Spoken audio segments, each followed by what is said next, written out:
Hi there, investigators. It's time to uncover the truth behind another case. The case of Lin family. Lin and Yun Lin's romance began in the late 1980s when they met at an Australian university. They both came from China and had moved to Australia to further their studies. Min had completed her bachelor's degree and was doing an internship, while Yun participated in a student exchange program.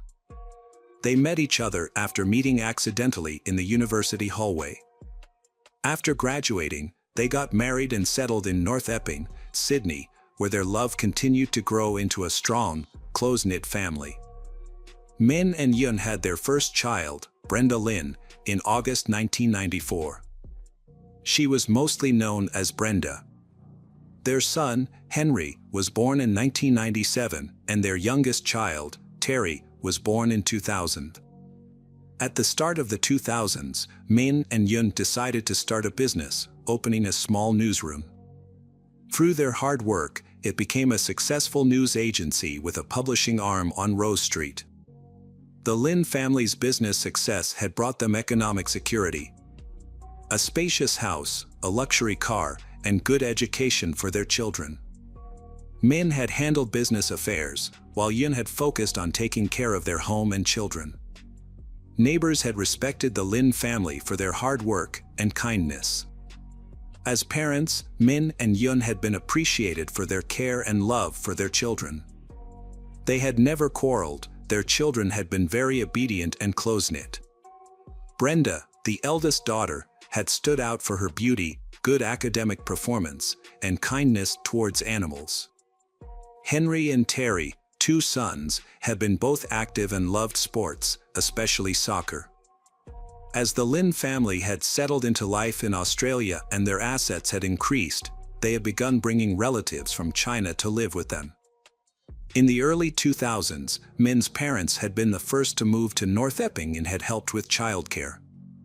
A few years later, Yun's parents also moved to Sydney suburb, with Min and Yun buying them a small house.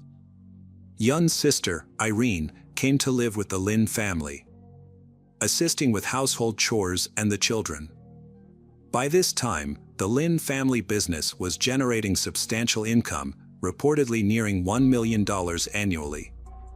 In late 2007, Min Lin's younger sister, Kathy, and her husband, Robert, moved to Australia in search of better opportunities.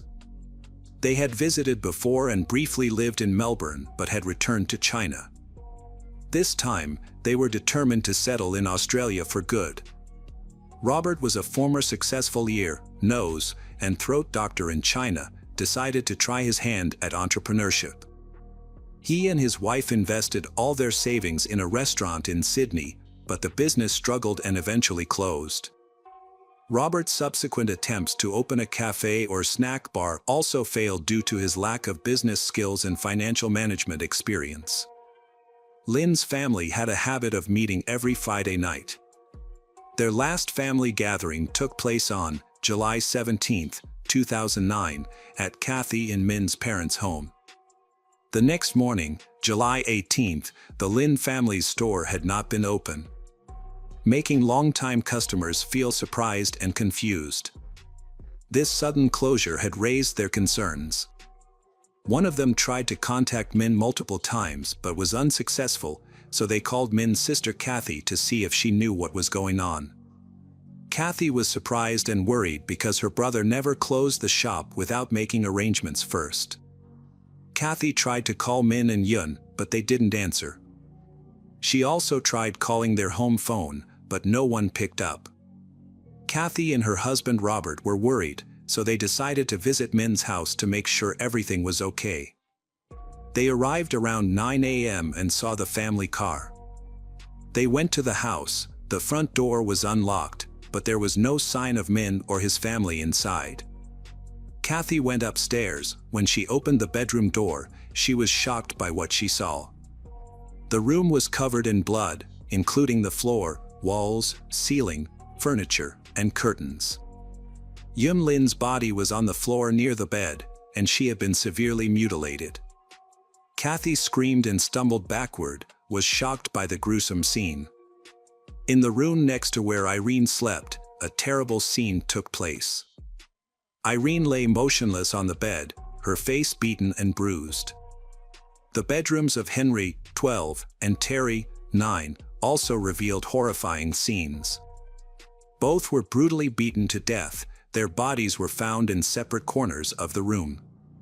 Min Lin's body was found in his bedroom, covered with a blanket soaked in blood. He was killed in the same way as his family. It seems he was the first victim, followed by his wife, her sister, and then the two boys. Kathy immediately contacted emergency services. After Kathy's urgent call, Robert left to fetch the Lin's parents, who lived about 10 kilometers from the crime scene. Police and paramedics arrived quickly, encountering what they described as one of the most horrific crime scenes they had witnessed. Tragically, the Lin family members were all killed. Each person died from multiple blows to the head with a heavy blunt object similar to a hammer. However, the crime weapon was not found at the scene. The initial examination of the crime scene did not reveal any important clues. The killer did not leave the murder weapon behind, and they did not take any valuables or money. This suggests that the main goal was to kill the Lin family, not to steal from them. At first, investigators thought there might be multiple attackers because it seemed unlikely that one person could overpower so many people. However, evidence showed that the children were awake during the attack and tried to escape. There were blood stains and splatters throughout the house. Oddly, all adult victims had head injuries and showed signs of strangulation. Investigators found identical bloody shoe prints in each room with a tread pattern. Although they could not identify the shoe brand, they determined the shoe size. No fingerprints were found, suggesting the killers wore gloves. Initially, the police had no leads or theories about the perpetrator's identity. Friends and neighbors of the Lin family all said that the family had no known enemies, making the motive for the brutal massacre unclear. The attack occurred between midnight and 3 a.m. on July 18th. Brenda Lin, the eldest child and now sole survivor of the Lin family, was attending school in New Caledonia at the time of the tragedy. She learned about the incident through social media and initially did not believe it was related to her family, but the truth devastated her. Brenda soon received a call from her Aunt Kathy, who tearfully confirmed the devastating news. Brenda was immediately flown back to Sydney, where Kathy and Robert met her at the airport. She then moved in with them, as her family's home was closed off as a crime scene. The following day, Brenda was taken to the police station, overcome with grief, to be questioned. However, she had no new information to share, stressing that her family had no enemies and hadn't noticed anything unusual before her trip. After her family's passing, Brenda inherited a significant fortune, including property and the family business. Since she was still a minor and in school, her guardians, Kathy and Robert, took on the responsibility of managing the estate. Brenda's grandparents offered their support, but Kathy and Robert insisted on being her caregivers. Robert even threatened to take legal action if the grandparents sought custody, claiming they were too old to care for a teenager. The matter was eventually resolved, with Brenda remaining in the care of her aunt and uncle. The Lin's shop and publishing business reopened under new management after a temporary closure. However, Brenda had not yet taken over the business operations. Robert began reviewing the family's financial records, including bank accounts, savings, and real estate. Beside that, experts thoroughly investigated the crime scene, documenting every detail, but no concrete leads were found. They believed the killer acted alone and entered the house quietly, possibly through and with a key. The killer wore size 9.5 shoes with a distinctive tread pattern and likely used a hammer as the lethal weapon, which was never found. The killer wore gloves, leaving no fingerprints or foreign DNA behind. One notable detail was the presence of blood stains on the doorknobs of each bedroom where the killings occurred, indicating the killer's bloodied gloves had touched them. However, there were no blood stains on Brenda's room doorknob, suggesting the killer knew she was not present. The Lin family tragedy received extensive media coverage. However, with no concrete evidence or suspects, numerous implausible theories surfaced. Speculation about the family's supposed vast wealth leading to their murder. As the investigation had stalled, no suspects had emerged for the probe. The theory of a robbery had eventually been abandoned because the killer had left money and valuables intact, suggesting the sole motive had been to kill family members. Furthermore, the fact that the house had lost power on the night of the murder suggested that the murderer had been someone who was familiar with the location of the electrical panel. The attacker's ability to control the house in darkness showed that he had prior knowledge of the house's layout. When reviewing the case, an investigator replayed Kathy's emergency call looking for missed clues. An important hint was detected in the recording. The recording captured Kathy's frantic attempts to explain the situation, her words interrupted by crying and sobbing. At the end of the call, Kathy mentioned her husband's name and talked to him in Cantonese. This piqued the investigators' interest, causing them to translate her words. The translation revealed that Kathy was pleading with Robert not to leave Kathy home alone. This was significant since Robert had left Kathy at the scene of the crime to pick up her parents, despite the potential danger. With 5 people brutally murdered and the killer possibly still inside, Robert's calm aroused suspicion, as if he already knew for certain that Kathy was safe. The police finally identified Robert as the main suspect. A crucial discovery was that Robert had a key to Min's house, which had been given to Robert shortly before the tragedy. However, Robert never mentioned this during questioning, and his wife Kathy was unaware that Min had given him the key. It was Brenda who unintentionally revealed this important information to investigators. Further investigation showed that Robert's claim of being a successful ear, nose, and throat doctor was false. Although he had a medical degree, he had never had a stable job in the field. There were rumors that he had fled to Australia to avoid punishment for alleged bribery charges in China. In Australia, Robert failed to establish a successful career and wasted his remaining savings on unsuccessful business ventures. After moving to North Epping, he became idle, relying on his wife's income. Once the guardianship papers for Brenda were finalized, Robert acted as if he had inherited the Lin family's estate. His first move was to force Yun's parents out of their home, which Min had bought for them. Although the house remained in Min's name, Min and Kathy's parents were still allowed to stay in their own home that was also purchased for them. Based on this information, investigators suspected he had a long-standing plot to usurp Min family property, money, and profitable business. However, the police could not arrest Robert yet due to a lack of concrete evidence. Through a combination of interrogation, surveillance, and other methods, the investigation team was granted permission to install hidden cameras in the Robert household. They hoped to gather the evidence needed to prove Robert's guilt. The breakthrough came sooner than expected, starting with an unexpected revelation from Kathy during an interrogation. Kathy mentioned Robert's preference for a specific brand of shoes. A few years ago, Robert bought 2 pairs of limited edition sneakers that he really liked. He had worn out one pair and thrown it away, but kept the other pair at home. What's important to note is that Robert's shoe size, 9.5, matched the size of the shoes worn by the killers. The crucial evidence was caught on a hidden camera, which showed Robert deliberately destroying the box that held the remaining pair of shoes. A search warrant was issued for Robert's home. During the search, police found a new pair of size 9.5 sneakers with the same pattern as the pattern collected at the crime scene. In the garage, they discovered a small bloodstain, which was later confirmed by a forensic examiner to be a bloodstain containing DNA from all 5 victims of the Lin family, linking it to the crime scene.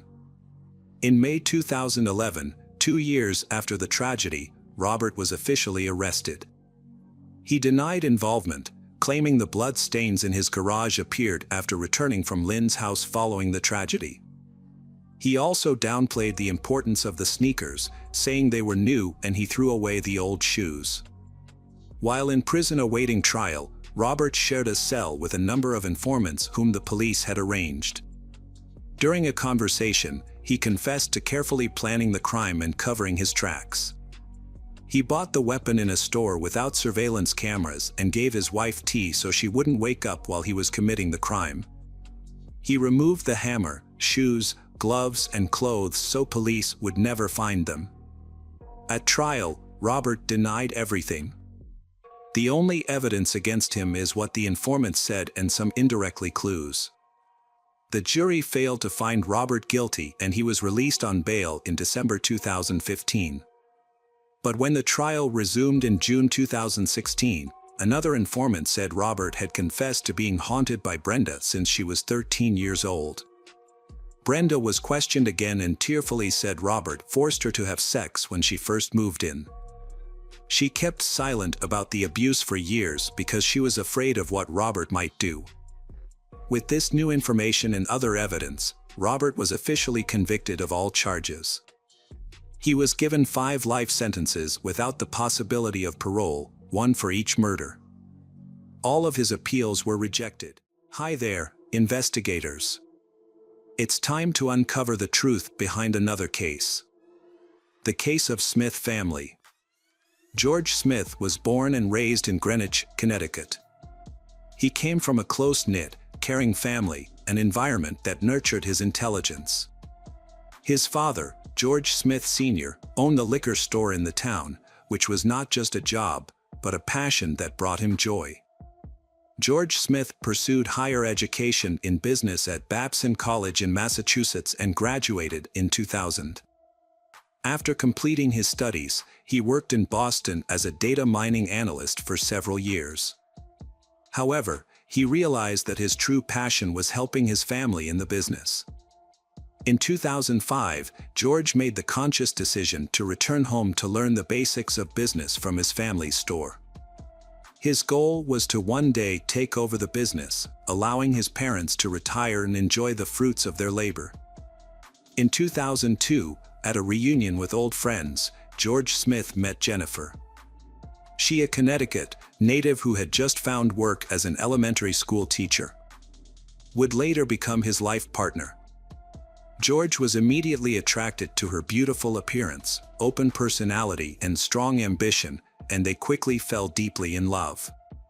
George's parents also welcomed Jennifer with open arms.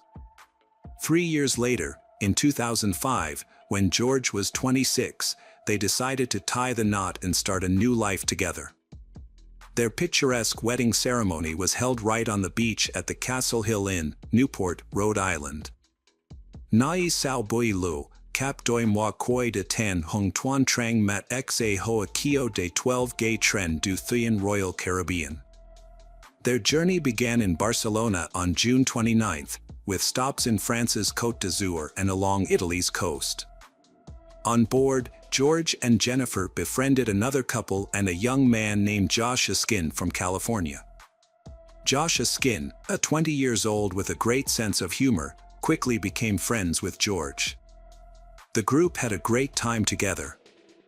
On July 1st, when the ship docked off the Italian coast, they decided to spend the day on land.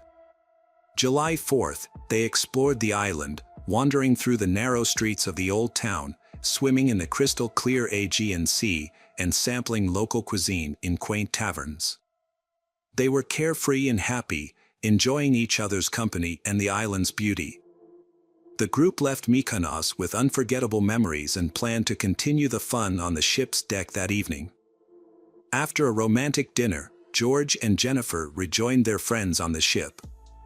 The group decided to get together and enjoy a good time together, laugh and create memories of their vacation.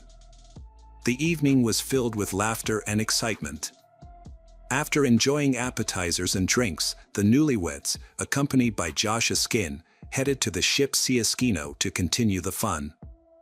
George and Josh Askin spent their evening enjoying a game of craps, while Jennifer had fun playing poker at a nearby table.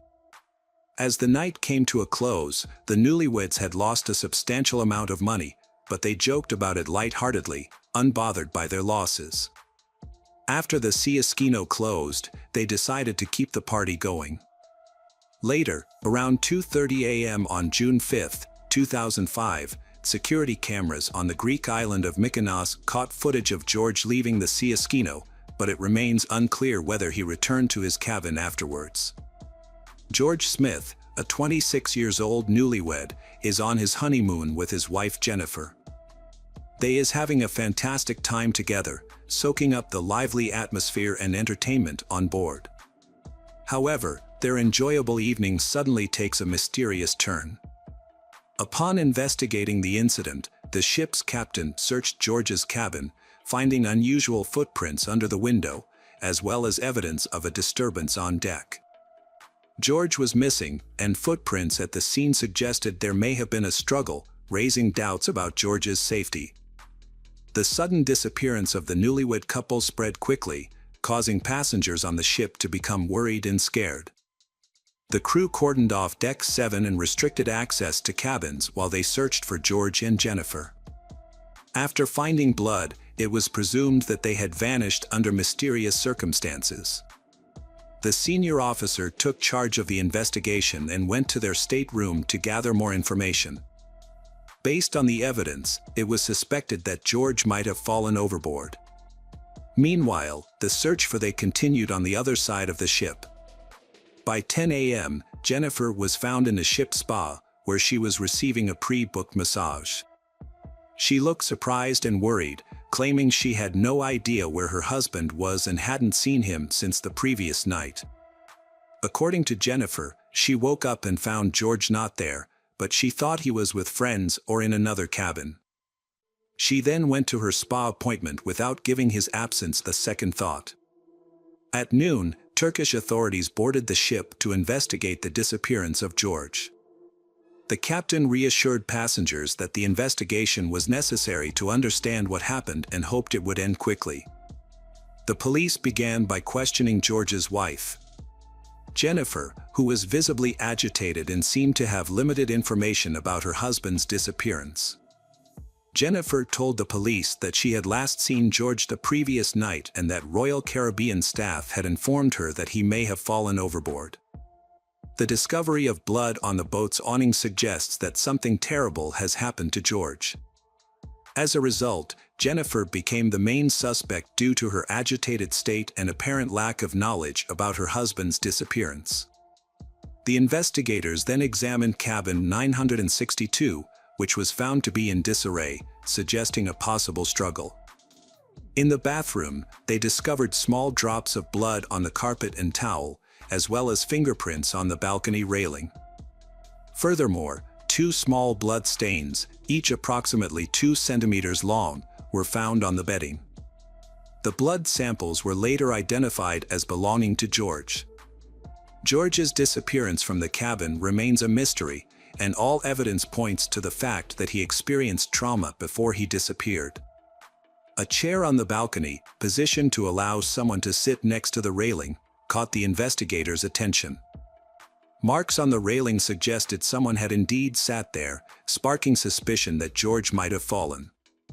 However, the high railing and bloodstains on the boat's awning and inside the cabin hinted at a more sinister scenario: murder. Investigators have been trying to determine who George was with that night, and what may have led to his disappearance. The inquiry was in its early stages, but it was already clear that the case was complex and fraught with mysteries. The Turkish authorities boarded the ship to investigate George Smith's disappearance. They began by questioning the group of friends with whom the newlyweds had spent the previous night. As the investigation remained shrouded in mystery, every detail was crucial. They reported that George and Jennifer had consumed excessive alcohol, leading to George's intoxication. They claimed to have helped him back to the cabin, put him to bed, and removed his shoes before leaving him alone. However, they were unable to account for Jennifer's whereabouts and assumed she had returned to the cabin later. Notably, Josh Askin's testimony contained inconsistencies. He alleged that Jennifer had left the group to go with a casino employee named Lloyd, contradicting the assumption that she had returned to the cabin. Josh Askin and Jennifer have deep feelings for each other, and they have both openly expressed their feelings for George. However, when reviewing the security footage, the story is different. At 3:30 a.m., the footage showed Jennifer leaving with new friends, while George stayed behind. Furthermore, data from Lloyd's key card indicated that he returned to his cabin at 3:25 a.m., a fact confirmed by his girlfriend. This new information raised more questions and led investigators to suspect that Josh Askin may have been hiding some crucial details. As the investigation continues, each new revelation added more mystery to the story. On a different part of the ship, a young man named Greg Rosenberg was enjoying a family cruise with friends, including his cousin Zach Rosenberg and close friend Rostislav Kaufman. The three men, who all held American passports despite their Russian heritage, lived in New York City. Greg Rosenberg and Jennifer had started their evening at the casino, trying their luck at poker together. After the casino closed at 2:30 a.m., they joined their friends and decided to continue the party. The group headed to the ship's disco, where they danced and drank together, enjoying each other's company. Lloyd Bota, the casino manager, was also seen having a good time with the young men. The witnesses' accounts of the nighttime activities start to conflict with one another as the group members disperse to their cabins. It was already late, and they were visibly intoxicated. According to the ship's rules, passengers who were loud and behaved inappropriately would have their drink delivery blocked. When the staff refused to serve the drunk visitors, they remembered they had a bottle of absinthe they had bought on the island of Mykonos. However, the crew had forbidden passengers from consuming their own alcohol on board. Josh Askin returned to his cabin to retrieve a special bottle of wormwood wine that he said he had purchased earlier. It was later discovered that this absinthe was exceptionally strong, with an alcohol concentration of over 70%, making it one of the strongest drinks available. George decided to help his friend by hiding the bottle of absinthe in his shorts. However, an observant janitor noticed something unusual. A group of young men, including Greg, Zach, Rostislav, Josh Askin, and George, were drinking from the bottle. This incident was added to the investigation. That evening, not only the men were intoxicated. Jennifer, at first very alert and calm, then showed signs of intoxication. She began to stagger and at one point, leaned on Lloyd, the casino manager.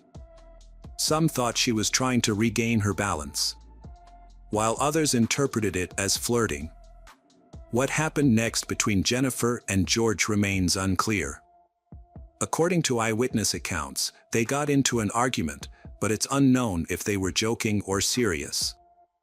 At some point, Jennifer hit George, and it's unclear if it was playful or out of anger. Jennifer left the disco around 3:30 a.m., visibly intoxicated and stumbling. George stayed behind with his new friends. The staff's testimony was crucial in uncovering what happened next. Jennifer's unsteady walk caught the attention of the janitor, who had seen her and her friends drinking earlier. He helped her to the elevator and watched her turn right when she reached her deck. However, this is where the story takes a confusing turn. Her stateroom was on the left, but she headed in the opposite direction. Jennifer was found asleep in a hallway far from her room. 2 guards and a female duty officer used a wheelchair to return her to her quarters. When they arrived, the clock read 4:52 a.m. But her husband George was not there. The curtains on the balcony doors were closed tightly and remained still despite the breeze, raising questions about whether George had gone out to the balcony on his own after his friends left him in bed. Deputy Chief of Police Chit Hyman and his wife were in a neighboring cabin. They were awakened at 4 a.m. by a noise and heard loud sounds coming from George's stateroom, number 9062. Chit Hyman reported the noise to guest services and also yelled through the wall to try to quiet the disturbance. The noise stopped briefly, but then loud talking resumed for about 3 minutes. An argument on the balcony followed, during which someone said, "Good night," repeatedly, as if trying to make people leave. After that, there were sounds of furniture being moved, and finally a loud thud, like something had fallen. Chit Hyman decided to investigate a disturbance and opened the door to find 3 unidentified men. Other passengers also reported hearing a loud noise that sounded like a body hitting the boat's canopy, followed by a woman's scream. However, none of the eyewitnesses had conclusive evidence that a woman was inside the cabin at the time. According to witnesses, 4 young men entered the cabin, but only 3 of them were visible when they exited. This raised the question of whether one of them might have stayed inside to search for money from the newlywed couple, who had recently won a significant amount at the casino. The theory of a failed robbery attempt seems plausible, but there are inconsistencies in the alibis of the 3 boys, Greg, Zach, and Rostislav. They claim to have been in another stateroom just minutes after Hyman saw the 3 unknown men. The key card records for George's stateroom confirm that they entered it at 4:05 a.m., but there is no record of them entering the cabin again. This has led to several theories about what might have happened to George Smith. Another theory suggests that George and Jennifer's drunkenness was not simply due to excessive alcohol consumption. Although they appeared relatively sober when they left the casino at 2:30 a.m., they were unable to return to their cabin on their own by 3:30 a.m., implying possible exposure to illicit substances. This idea is supported by the testimony of other casino visitors, who reported that George and Jennifer openly discussed having large sums of money, possibly from wedding gifts or casino winnings. Estimates of their wealth varied, but all witnesses agreed it was in the tens of thousands of dollars.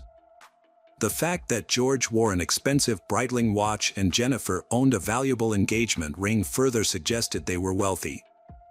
It's possible that their quarters were targeted by thieves searching for the money they had been boasting about. 2 possible explanations have been proposed for the disappearance of George. The first theory suggests that the kidnapper may have injured George while trying to remove his valuable watch, resulting in bloodstains on the sheet. The second theory focuses on the effects of alcohol and hallucinogens. After discovering that the passengers had been drinking and finding footprints on the balcony, the captain suspected that an accidental fall overboard might have occurred during a scuffle. Particular attention has been paid to hallucinations caused by drinking wormwood wine, a beverage containing the active ingredient thujone. However, toxicology experts note that the concentration of thujone plays a crucial role in determining its effects. Importantly, absinthe sold in European countries today is strictly regulated, and the thujone concentration is limited to such a low level that it is incapable of causing hallucinations. The fact that the Georges actually purchased the wormwood wine in Europe makes it unlikely that it caused the hallucinations, as experts claim that the amount of alcohol required to produce such hallucinations would have to be extremely large. In reality, only black market absinthe with a much higher concentration could potentially cause hallucinations.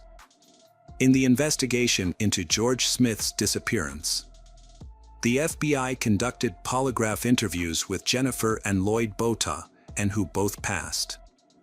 However, Josh Askin failed the polygraph, which may suggest that he is hiding something about George's disappearance. The investigation into George's mysterious death uncovered a significant piece of evidence, a videotape featuring 3 individuals, including Russians, making jokes about an incident. The FBI agents reviewed this tape, and a particular comment made by one of the men, "We gave him a lesson in paragliding without a parachute," suggests a potential connection to George's case. During the investigation in 2009, FBI agents interviewed Greg, Zach, Rostislav, and Josh Askin as witnesses. However, Zach Rosenberg and Josh Askin declined to provide a direct answer. Their answers remained vague, implying that they did not want to share full details of what happened. Another crucial witness was Greg Rosenberg, who was with the group of men entertaining on the night of the incident. He claimed they ordered food to their cabin that evening, providing a possible alibi for the Russian men. Nevertheless, inconsistencies were found in this statement. However, this information is incorrect. According to the ship's service records, their cabin was blocked from service that day. Staff were also specifically instructed not to serve the group that evening. Greg could not confidently say which passenger in the cabin had ordered food. Witnesses offered differing opinions on the nature of George and Jennifer's relationship, citing various observations and recollections. Greg believed it was challenging to gauge the quality of their relationship due to the group's heavy drinking. According to him, everyone in the group was extremely intoxicated, making it hard to determine the specifics of their interactions. There was a discrepancy in testimony as to whether Greg left the cabin immediately after ordering food. Josh Askin provided information that Greg left the cabin after ordering food. However, Greg denied this statement, saying that he never left. This contradiction complicated the investigation, requiring further investigation to establish the facts. In December 2019, Greg Rosenberg was murdered, and the case remains unsolved. Investigators are exploring a potential connection between his death and that of George Smith. The mysterious circumstances surrounding George Smith's appearance have raised significant questions about his background and family. As details emerged, the situation grew increasingly complicated, with the actions of his relatives following the tragedy drawing scrutiny from both the public and law enforcement. The George family persisted in seeking answers and justice regarding George's disappearance. The case was moved from the FBI's Connecticut office to the New York office. The family offered a $100,000 reward for any information that could help identify and bring to justice those responsible for the crime. They also called for a boycott of the shipping company, which they believed was trying to cover up the incident to protect its profits. The incident also strained the relationship between George's parents and his young wife, Jennifer. Her behavior was closely scrutinized and many found her composure suspicious. She said she was acting on the orders of FBI agents, doing exactly as they told her. However, her hesitation to provide more information sparked suspicion. The George family, who were seeking truth and justice, became disheartened when Jennifer agreed to a $1 million settlement offer from the judgment company. This move appeared to them as a betrayal. They felt the Turkish authorities' investigation lacked transparency, and Jennifer seemed too hasty in accepting the offer, fueling their suspicions that she was concealing information and wasn't invested in uncovering the truth. In contrast, Jennifer says she has very few memories of what happened after 2:30 a.m. that night, unaware that the liner's staff had even found her in the corridor and escorted her back to her cabin. This satisfied with the Turkish investigation. The George family to take matters into their own hands by engaging independent forensic scientist Henry Lee to assist them. Henry Lee conducted a series of studies in the cabin and on the balcony that were not included in the official investigation. These studies could have revealed crucial information about the events surrounding George's death and potentially confirmed one of their main theories: murder or accident. According to Henry Lee, the height of the balcony makes it unclear whether George's fall was an accident or not. It is possible that a third party pushed him or that he was in a state of insanity and climbed onto a chair before falling. Henry Lee had planned to conduct an experiment to simulate a fall from the balcony, but the cruise line owner refused to allow it. George's relatives believe that this decision was made to obstruct their efforts to uncover the truth.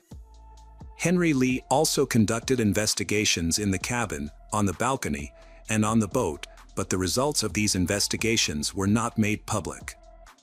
Meanwhile, the FBI launched its own investigation, but many of its findings and discoveries were kept secret. The FBI's investigation into George Smith's disappearance focused on 4 young men who spent the night with him, as well as 3 Russians: Greg, Zach Rosenberg, and Rostislav Kaufman. However, their testimonies were inconsistent with those of other witnesses, adding to the mystery and confusion surrounding the case. Initially, Jennifer was a suspect, but she was eventually cleared of suspicion. The family then increased the amount of their lawsuit against the company and used the payout to secure the release of the investigation's results, including witness statements and other relevant information.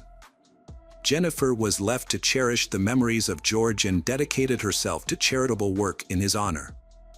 She later remarried, continuing to strive to make a positive impact in his memory.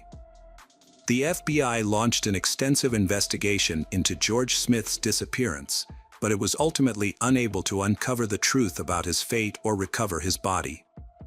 Due to lack of evidence, the case was eventually closed, and his death was officially classified as an accident. George's family continues to seek answers about the circumstances surrounding his death, and not being able to visit his grave and pay their respects is the greatest suffering for them. They remain hopeful that the truth will eventually come to light, bringing closure to the case. Hello friends, welcome to our channel. Today we're going to take a look at another horrible case with you. The case of Johnny Berry. Johnny Berry was born on August 26, 1983, and grew up to be a happy and friendly person with a large social circle and a love for parties. During her school days, she was an active member of the local cheerleading team. After completing high school, Johnny enrolled at East Tennessee State University to pursue a degree in psychology and criminology. It was during this period that she met Jason White, and they began dating. The couple got engaged just before graduating in late 2004. At the age of 21, Johnny decided to pursue a master's degree in psychology, which led her to temporarily relocate to Knoxville for her studies. While in Knoxville, she worked part-time at a children's educational center, where she discovered her passion for helping kids. Meanwhile, Johnny's fiancé, Jason, was studying law in a different state. Despite the distance, they remained close and began planning their wedding in Knoxville. Initially, Johnny stayed with her friend, Jason Amami, who had also attended college with her and later moved to Knoxville. They shared a 2-bedroom apartment, and Jason allowed Johnny to stay there until she found her own place to live. Johnny had 2 part-time jobs, one at a jewelry store and the other at a children's hospital. On the Sunday night of December 5th, after finishing her shift at the jewelry store, Johnny went to the mall to do some Christmas shopping. Later, she returned home and spent her evening wrapping presents for the children at the educational center, chatting with her neighbor, and then retreating to her room. Before going to bed, she had a phone conversation with her boyfriend. Around 4 in the morning, Jason Amami was awoken by a scream from a woman. At first, he thought Johnny was having a nightmare, so he went to her room to check on her. However, he was shocked to find a stranger wielding a knife. The intruder attacked Jason, and they engaged in a fierce struggle. Eventually, Jason managed to fend off the attacker and made a dash for the door. He rushed out of the apartment and ran to the nearest convenience store, almost a kilometer away, to call for help. When the store clerk saw Jason, who was covered in blood, they immediately called 911. Jason explained to the police what had happened when they arrived at the scene.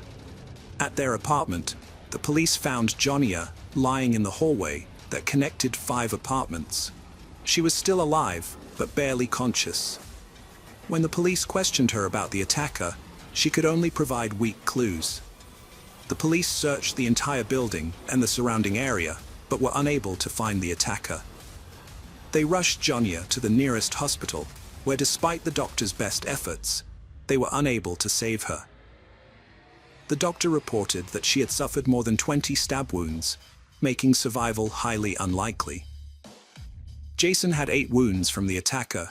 Although only 1 was critical, he received medical attention, and his life was no longer in danger. Meanwhile, the detectives began investigating the crime scene. They discovered blood in the hallway, indicating that Johnny had attempted to seek help from her neighbors, but none of them had opened their doors. Next to Johnny's room, the detectives found the murder weapon, a kitchen knife that belonged to Jason, which the attacker had used with such force that it became bent and damaged. The police discovered blood near the back door of the apartment and on the stairs leading to the street. As Jason and Jonia had exited through the front door, detectives believed the killer likely escaped through the back door in Jason's room. Another clue was found, a partial footprint, possibly left by the attacker when they followed Jason and attacked him. The brutal nature of Jonia's murder led police to suspect a personal motive. Initial investigations focused on Jonia's boyfriend, despite him being approximately 1,000 kilometers away from Knoxville. However, friends and family testified to their wonderful relationship, and he had no apparent reason to commit such a heinous crime. He learned of Jonia's death when her mother called him at 10 a.m. and claimed to have fainted and taken a long time to recover. In his incapacitated state, he required a neighbor's assistance to book a plane ticket and pack his suitcase. After carefully verifying his alibi, investigators concluded he couldn't have physically traveled to Knoxville and back by morning, thus ruling him out as a suspect and shifting their attention to Jonia's neighbor. In contrast to Jonia's boyfriend, who had a solid alibi, this particular neighbor did not, which raised suspicions that he might be the perpetrator. Many friends and family members of Jonia suspected him, with some believing he could be the killer, and others accusing him of leaving Jonia behind as he fled the apartment. The suspicion was so deep-seated that Jonia's parents didn't even want him to attend her funeral. After Jason was released from the hospital, investigators started questioning him. He maintained his original story, stating that he had heard screams, seen an unfamiliar man, and was attacked after successfully fighting off the attacker. Jason rushed to the front door, went out into the street, and sought help from the neighbors. He thought Jonia had also escaped from the apartment because he could no longer hear her screams. However, the police had doubts about the truth of this testimony. Doubts about Jason initially stemmed from his injuries. Although he had 8 wounds, 7 were superficial, and the 8th on his right arm could have been sustained while either defending himself or attacking someone. Furthermore, the absence of forced entry into the apartment suggested that the assailant might have already been inside. Jason claimed to have taken out the trash through the back door that night, but he couldn't recall whether he had locked it. The detectives pressed him further, focusing on which door he used to exit the apartment onto the street. Jason maintained that he had left through the front door, but the police suspected he was lying.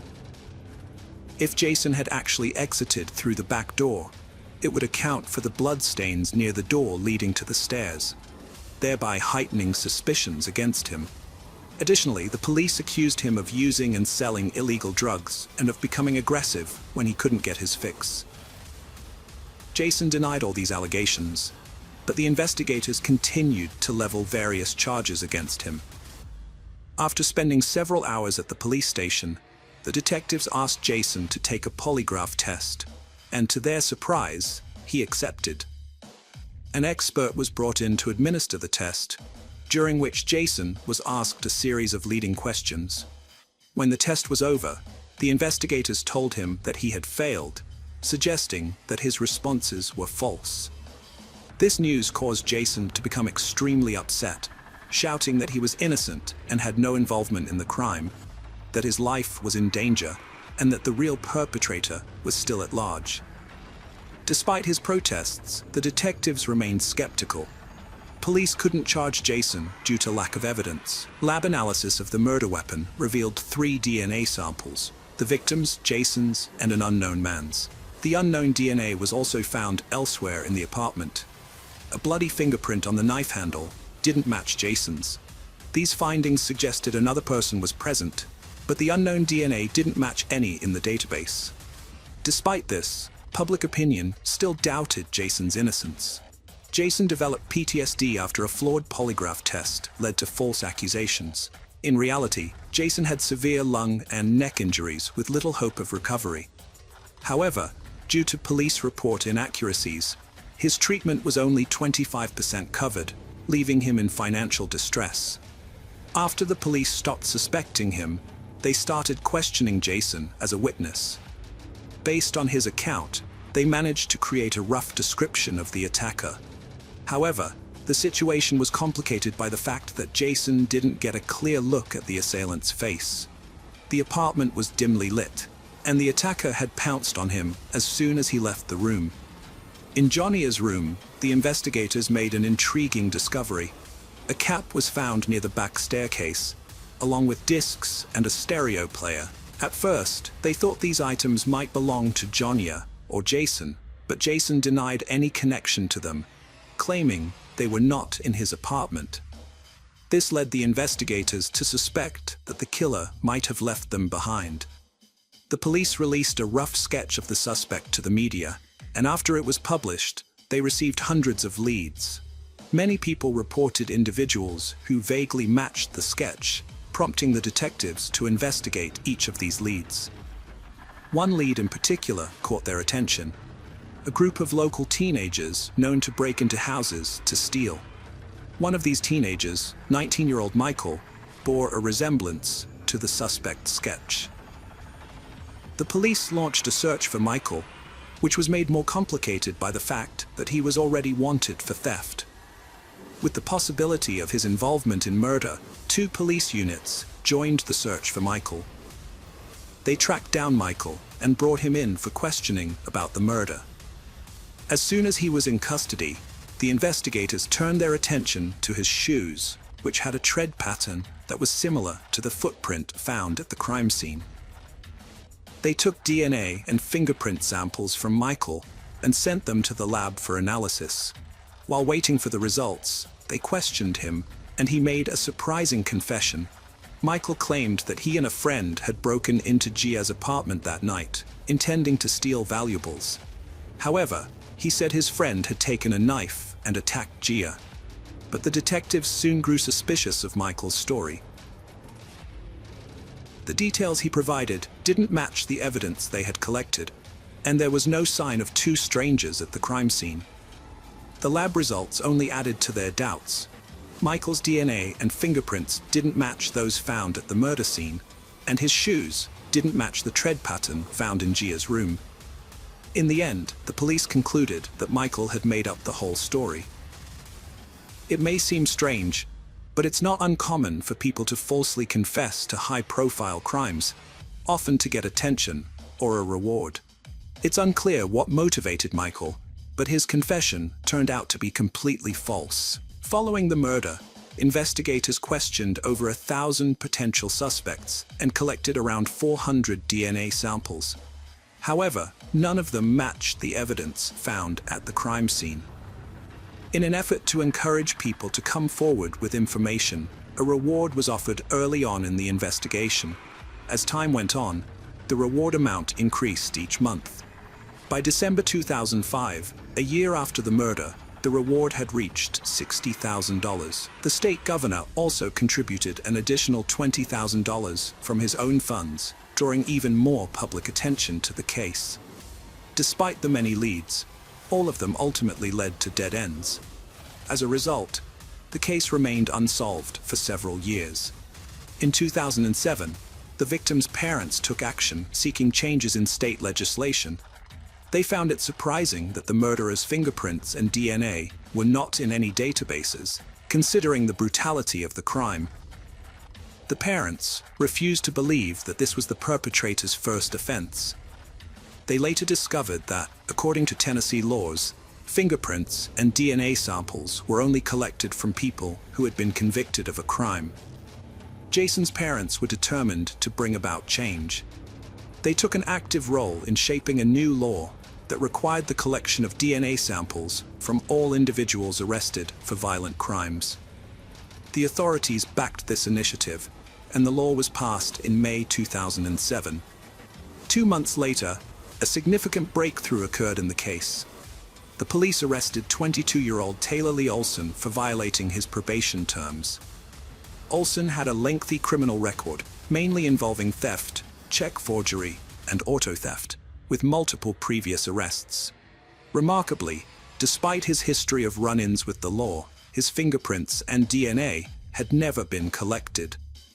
Olsen lived with his girlfriend and their newborn daughter, but his criminal activities persisted. It was revealed that Olsen had already come to the investigators' attention 5 months earlier when they received a tip about his possible involvement in the murder. However, for reasons unknown, the police had not pursued DNA samples for analysis at that time. Nevertheless, with his new arrest for probation violation, they finally decided to question him about Johnny's case. Olsen eventually confessed his involvement in the murder and willingly provided a DNA sample. When the lab results came in, it was confirmed that Taylor's DNA was a complete match with the sample found in the victim's apartment. Following this, they collected his fingerprints, which also matched the fingerprint on the murder weapon. Olsen was subsequently arrested, and detectives began to question him. Initially, Olsen said he was not guilty, but he eventually decided to confess to his actions. Taylor claimed that on that night he had intended to steal Johnny's car and had entered her apartment through the back door to find the car keys. When he entered her room, she woke up and began screaming. In response, Olsen grabbed a kitchen knife and stabbed her multiple times. However, he insisted that he hadn't intended to kill anyone and that it had all occurred accidentally. Detectives had doubts about the truthfulness of some details and leaned towards believing that Taylor had premeditated the murder. It was possible that he had been stalking the victim for some time, indirectly supported by the fact that Johnny's friends had reported someone following her in a car at the time. No evidence was found to substantiate this, but after Olsen's arrest, it seemed increasingly plausible. Despite this, there was little doubt about his culpability, as his DNA and fingerprints were present on the murder weapon, strongly indicating his involvement. Olsen's trial was slated to commence in mid-2008, and by that point, he had already retained a lawyer. Apparently, his legal counsel advised him to retract his confession, and Taylor presented a new version of events to the detectives. Now, he claimed that he had entered Johnny's apartment with his friend named Noah Cox. According to this revised account, when Olsen entered Gia's room to retrieve the car keys, she allegedly woke up, seized a knife, and stabbed him several times. Olsen then fled through the back door, while his friend entered Gia's room, disarmed her, and killed her. This new narrative raised suspicions among the police, as they found no fingerprints or DNA from other individuals at the crime scene, making it appear unlikely that anyone else was involved. Detectives awaited the start of the trial, but it never occurred. On March 28, 2008, Taylor Olsen took his own life in his prison cell.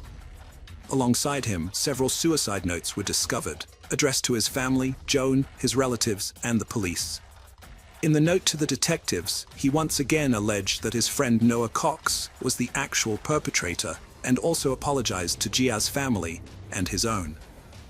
Detectives continued to believe that Olsen was responsible for the murder and repeatedly questioned him, but they found no evidence implicating him.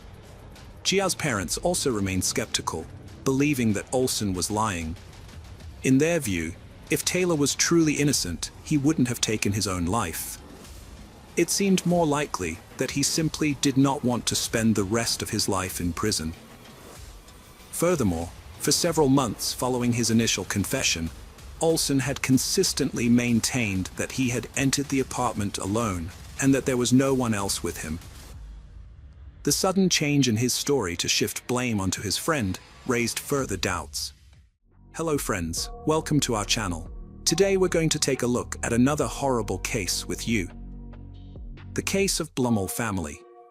Roger Blumel, born January 17, 1965, was raised in a big, close-knit family with strong values.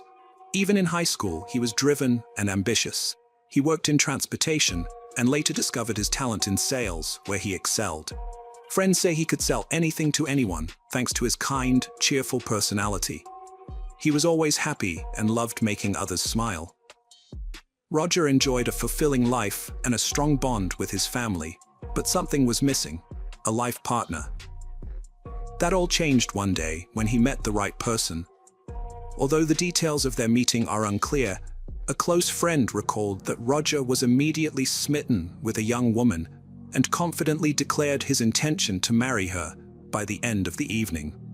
The woman who caught his attention was Melissa. Born on January 1, 1960, in Wichita, Melissa grew up in a loving family of 6 siblings, although she tragically lost a younger sister in infancy. Melissa was a kind, diligent, and helpful person who always put others before herself. She started her career as a bank cashier and worked her way up the ranks, earning promotions through her dedication, teamwork, and strong work ethic. Her career was marked by success, ultimately leading to her appointment as vice president of the bank.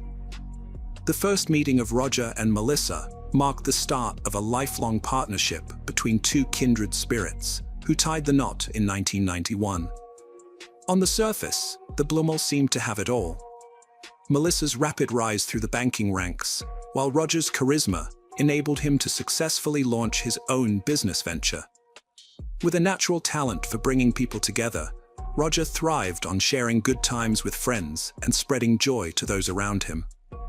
In Melissa, he had found the ideal partner to share in his adventures. What's more, the couple's strong sense of social responsibility drove them to participate in and contribute to various charitable, sporting, and community-driven initiatives in their locality. The Blumel had an idyllic life, but it lacked one thing: a child to bring laughter and joy. After years of trying to conceive, they decided to adopt. A social worker introduced them to Kesha, who was putting her 2 sons, Tony and Chris, up for adoption. The Blumel wanted a closed adoption, but Kesha preferred open. In the end, the Blumel approach won, and Tony and Chris became part of their family, starting a new life. Tony was amazed by daily dinners. The kids quickly adapted, thriving in elementary school and beyond. They excelled in high school, making diverse friends and starring in sports like wrestling and football. Tony's wrestling prowess earned him 2nd place in a division competition, promising a bright future for the family. Tony's family life took a drastic turn for the worse during his senior year of high school. Until then, he had been a model child, but suddenly he became rebellious and constantly clashed with his parents, resentful that they favored his younger brother Chris. He started drinking, breaking curfews, and even smoking marijuana, causing chaos at home and making it seem like all hope was lost for him to get back on track. Tony had always dreamed of joining the United States Air Force after graduating, but his new behavior ruined his chances. In 2013, he was arrested for a violent offense, and then again for driving under the influence, which meant his records would prevent him from pursuing a career in military aviation. Tony's life spun out of control after these events, lacking direction after high school. He shunned education and jobs, preferring to sleep in and get high on cannabis. Melissa lived in fear of his violent outbursts, and there was another secret the family didn't know. Since 2013, Kesha contacted her biological sons on social media. Tony was excited to reconnect, but Chris seemed unreceptive. Kesha was devastated after giving them up, relieved they were with a good family together. Reconnecting with Tony thrilled her, but she resented the family for allegedly turning Chris against her. Moreover, when Kesha learned about Tony's troubles with his adoptive parents, she saw an opportunity to reconnect with her son and swiftly extended an invitation for him to visit her. At the adoptive home, things worsened. Tony's rage boiled over, and he punched a hole in the wall. This was the last straw. The family realized they and Chris were no longer safe. After failed attempts to address Tony's behavior, Roger and Melissa made the tough decision to ask him to leave. He started by wandering aimlessly, but he soon understood he needed to take action to support himself financially. He got jobs at fast food restaurants, and, to make some extra money, he also sold cannabis. Despite having no fixed address and sleeping at different friends' houses each night, he eventually fell in with a group of young people who were heavily into drug abuse. Among the midst of despairing events, a lifeline emerged for Tony when Kesha extended an invitation for him to move to California and live with her. Tony seized the opportunity with eagerness, and the reunion took place in September 2013 at Kesha's California residence. Accompanied by his high school best friend, Braden, who had dropped out in his junior year to pursue a life of drug dealing, he arrived filled with hope, seeking Kesha's support, who was well-versed in the drug trade, to establish a large-scale marijuana operation in the area, and even discussed entering the medical cannabis market. The reality was that they had arrived to live in a small apartment, which had only one room. It is not hard to imagine that the situation in the place began to be tense, particularly because Sean, Kesha's partner, had 2 jobs and was the only one bringing in money to cover the expenses for 5 people. Kesha only contributed a part of the social assistance she received for her daughter. Kesha, Tony, and Braden spent their days using drugs, and the woman's younger daughter was all the time under that bad influence. Sean reached a breaking point when she discovered Tony and Braden selling marijuana near her house. She told them to stop, citing the danger to her as the property owner. Then, she issued an ultimatum: get a job or leave the apartment. But instead of complying, the group banded together against her, eventually leaving for a nearby hotel for 2 weeks. However, without income, they couldn't afford the hotel bill. They didn't consider getting a decent job due to their financial struggles. Their initial plan was to head back to Kansas, possibly because Tony was familiar with the area from his drug dealings. After nearly a day of driving, they decided to stop in Arizona and spend the night at a hotel. It was during their stay that Tony shared an idea with his companions to kill his adoptive parents in order to inherit their wealth. Once they arrived in Wichita and settled into a hotel room they'd rented for a month, they focused on finalizing the details of this plan. Tony had devised a straightforward plan. He would kill Roger and Melissa, collect the insurance payout, sell off their assets, and use the proceeds to launch a more extensive drug operation. Tony was convinced that his original family would amass a fortune by growing and selling marijuana. He even pinpointed the ideal day to carry out the crime: Friday, November 15th, 2013. This date suited him perfectly, since his brother Chris would be away, attending a wrestling event related to his practice. As a former wrestling star, Tony still maintained connections with some team members, which is how he learned about his brother's commitment that evening. Tony hatched a plan to invite Roger and Melissa to a meeting under the guise of discussing their past issues and making amends. While they were out, Braden would bring Kesha to the empty residence, where she would steal valuables. Tony knew the location of a stash of emergency cash his adoptive parents kept at home. The plan was to make it look like a botched robbery. When Roger and Melissa returned, Kesha would kill them. Initially, everyone thought the plan was solid, but Braden later got cold feet and refused to participate. He did, however, agree to help by obtaining the necessary guns. As an alternative, he suggested his friend Andrew, a former high school acquaintance, who could drive Kesha to the residence and play a supporting role in the crime. Braden obtained 2 pistols from other criminals as promised. It's worth noting that there was never any plan to share the money with Andrew, who was hired to drive and provide backup for Kesha during the robbery in exchange for $11,000. Kesha would ultimately be the one carrying out the heist. In early November 2013, Kesha shared a photo on social media of herself with Tony, accompanied by a caption that read, "A bond that cannot be broken." Then, on Friday, November 15th, Tony's prediction came true. His adoptive parents agreed to meet with him, just as he had foreseen. The encounter took place peacefully. At the Blumels' house, a completely different scenario unfolded. Following Roger and Melissa's departure for the meeting, Kesha and Andrew snuck in, broke into the garage, and started searching through the house. They seized the chance to steal some small valuable items and the cash the couple kept on hand for emergencies. With the first part of their plan accomplished, Kesha and Andrew concealed themselves near the secluded residence, lying in wait for their victims to return. Tony called, saying his meeting ended and he was dropped off at the hotel. The wait was short. As the Blummel vehicle stopped, two attackers emerged. Kesha stood by Melissa's side. Andrew aimed at Roger. Melissa, still shocked, recognized the mother of the adopted children. She barely said, "Oh my God, Kesha," before a shot to the head made her collapse. Roger, frantic, tried to help his wife. Kesha approached, gun aimed at him, but it jammed. She tried again. Roger frozen in shock beside his wife's body. The gun finally fired, and he collapsed next to her. After the fatal plan was executed, Kesha and Andrew hastily departed in the vehicle they had arrived in.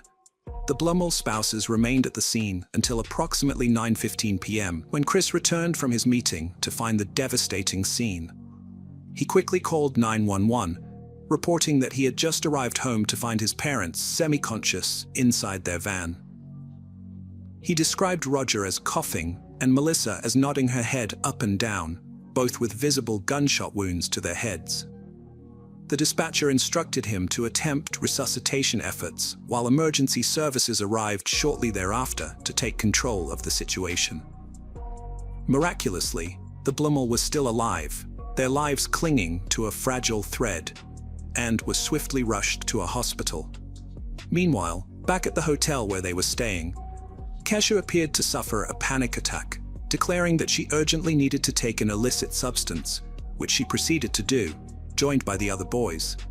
Also, at that moment, Kesha handed over the used gun and a wallet containing stolen cash and micas to be discarded in a nearby stream. Andrew disposed of the evidence in a nearby park's pond.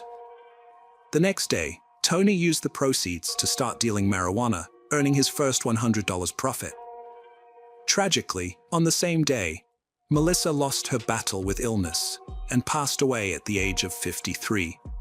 Tony visited his father in the hospital, unaware that he had been previously removed from the Blummel's will and insurance policies. As it turned out, the two heinous crimes had been committed for nothing. In the days that followed, it emerged that Andrew had not received payment and was even unaware that Kesha had stolen cash from the Blummel family's home. Eventually, fate caught up with them. During the initial inspection of the Blummel residence, the police observed that the garage door had been forced open, and upon entering the house, they found everything in disarray, with items scattered haphazardly. It was confirmed that money, jewelry, and other valuables had been stolen. The authorities considered the possibility that the attack on the couple had been a consequence of their arrival, while the thieves were still inside. However, since the fatal assault had occurred prior to the couple's entry into the home, this initial hypothesis was soon dismissed. In the van where Roger and Melissa were attacked, no significant fingerprints were found, although investigators did discover a book casing. Then the authorities shifted their focus to the victims' workplaces, suspecting that a disgruntled client might have sought revenge. However, this theory was also ruled out, so it was time to interview people close to the couple. Tony was first on the detective's list, as he had been the last person seen alive with the victims. But he vehemently denied any involvement, claiming he knew nothing about the incident. According to him, after finishing dinner, he had returned directly to the hotel where he was staying with his mother. The hotel staff corroborated this alibi. Next on the list was Chris, who had discovered the bodies, but he was quickly cleared after verifying that he had been at a dinner with the wrestling team at the time of the incident.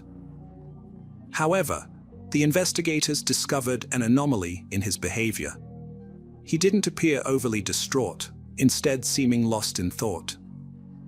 When police pursued this lead and questioned him about his parents' disappearance, Chris promptly replied that one person came to mind.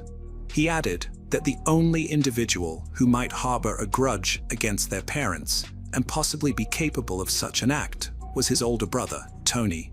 With this significant lead, the authorities caught a fortunate break in their hunt for the culprits. A man contacted the police, revealing that a young acquaintance of Tony's had approached him to buy a gun. The detectives homed in on this individual, and upon digging into his background, uncovered a long history of drug-related offenses. Furthermore, they discovered he had accompanied Tony on a trip to California, The suspect was none other than Braden. Shortly after, Braden received a message from his family warning him that the sheriff's office investigators were seeking to question him about the Blummel case. The morning after, Braden voluntarily went to the police station. According to a press report, on his way to the station, Braden stopped at a pond to dispose of an item, allegedly the guns used in the crime, which had not been discarded as planned. As it happened, he was already under surveillance. And when the police searched the water, they found an unused pistol in the bag he had thrown away. Braden's interrogation lasted 3 days, during which he initially denied any involvement in the incident. However, he eventually cracked under the pressure from the authorities, confessing everything he knew, revealing that the idea for the attack originated with Tony. Tony Blummel, 18, and his biological mother, Kesha, 35, were arrested on November 19, 2013, at their hotel. Andrew, also 18, was taken into custody, and Braden, another 18-year-old, was arrested the following day. Initially, Kesha denied any involvement in the robbery and other crimes, while the 3 young men confessed. On November 25, 2013, the accused made their first court appearance via video conference, facing identical charges: first-degree murder, attempted first-degree murder, 2 counts of aggravated robbery, burglary, and theft. Bail was set at $500,000 for the 3 young men and $1 million for Kesha. On December 21st, Roger's heart stopped beating, and at just 48 years old, he was reunited with his beloved Melissa. Following Roger's death, the situation for the woman and the 3 young men took a dire turn as they faced the possibility of being charged with capital murder, which carried the risk of a death penalty sentence. On January 3, 2014, the 4 detainees were formally charged with 1 count of capital murder for allegedly killing multiple people in the same incident. Kesha also faced additional charges: 2 counts of aggravated robbery, 1 count of burglary, and 1 count of theft. The preliminary hearing took place on July 17th of that same year, by which time Braden had cut a deal with authorities, agreeing to become the prosecution's star witness in exchange for leniency in his sentence. In 2015, following a year of negotiations, Braden and 2 others implicated in the crime reached agreements with the prosecution. Under these agreements, the accused parties would not contest the charges brought against them, and in return, they would relinquish their right to appeal their sentences. In exchange, the prosecution agreed to refrain from pursuing the death penalty and to dismiss certain charges. In a series of separate hearings commencing mid-2015, each of the accused parties formally confirmed their intention to plead guilty. Kesha got life in prison without parole for capital murder, plus 10 years for aggravated robbery. Her sentences will run back to back. In court, she expressed regret and respect for the victim's family, but denied involvement in the crime. She's still in a high-security prison today. Tony Blummel, known to all as Tony, received the same sentence as his mother.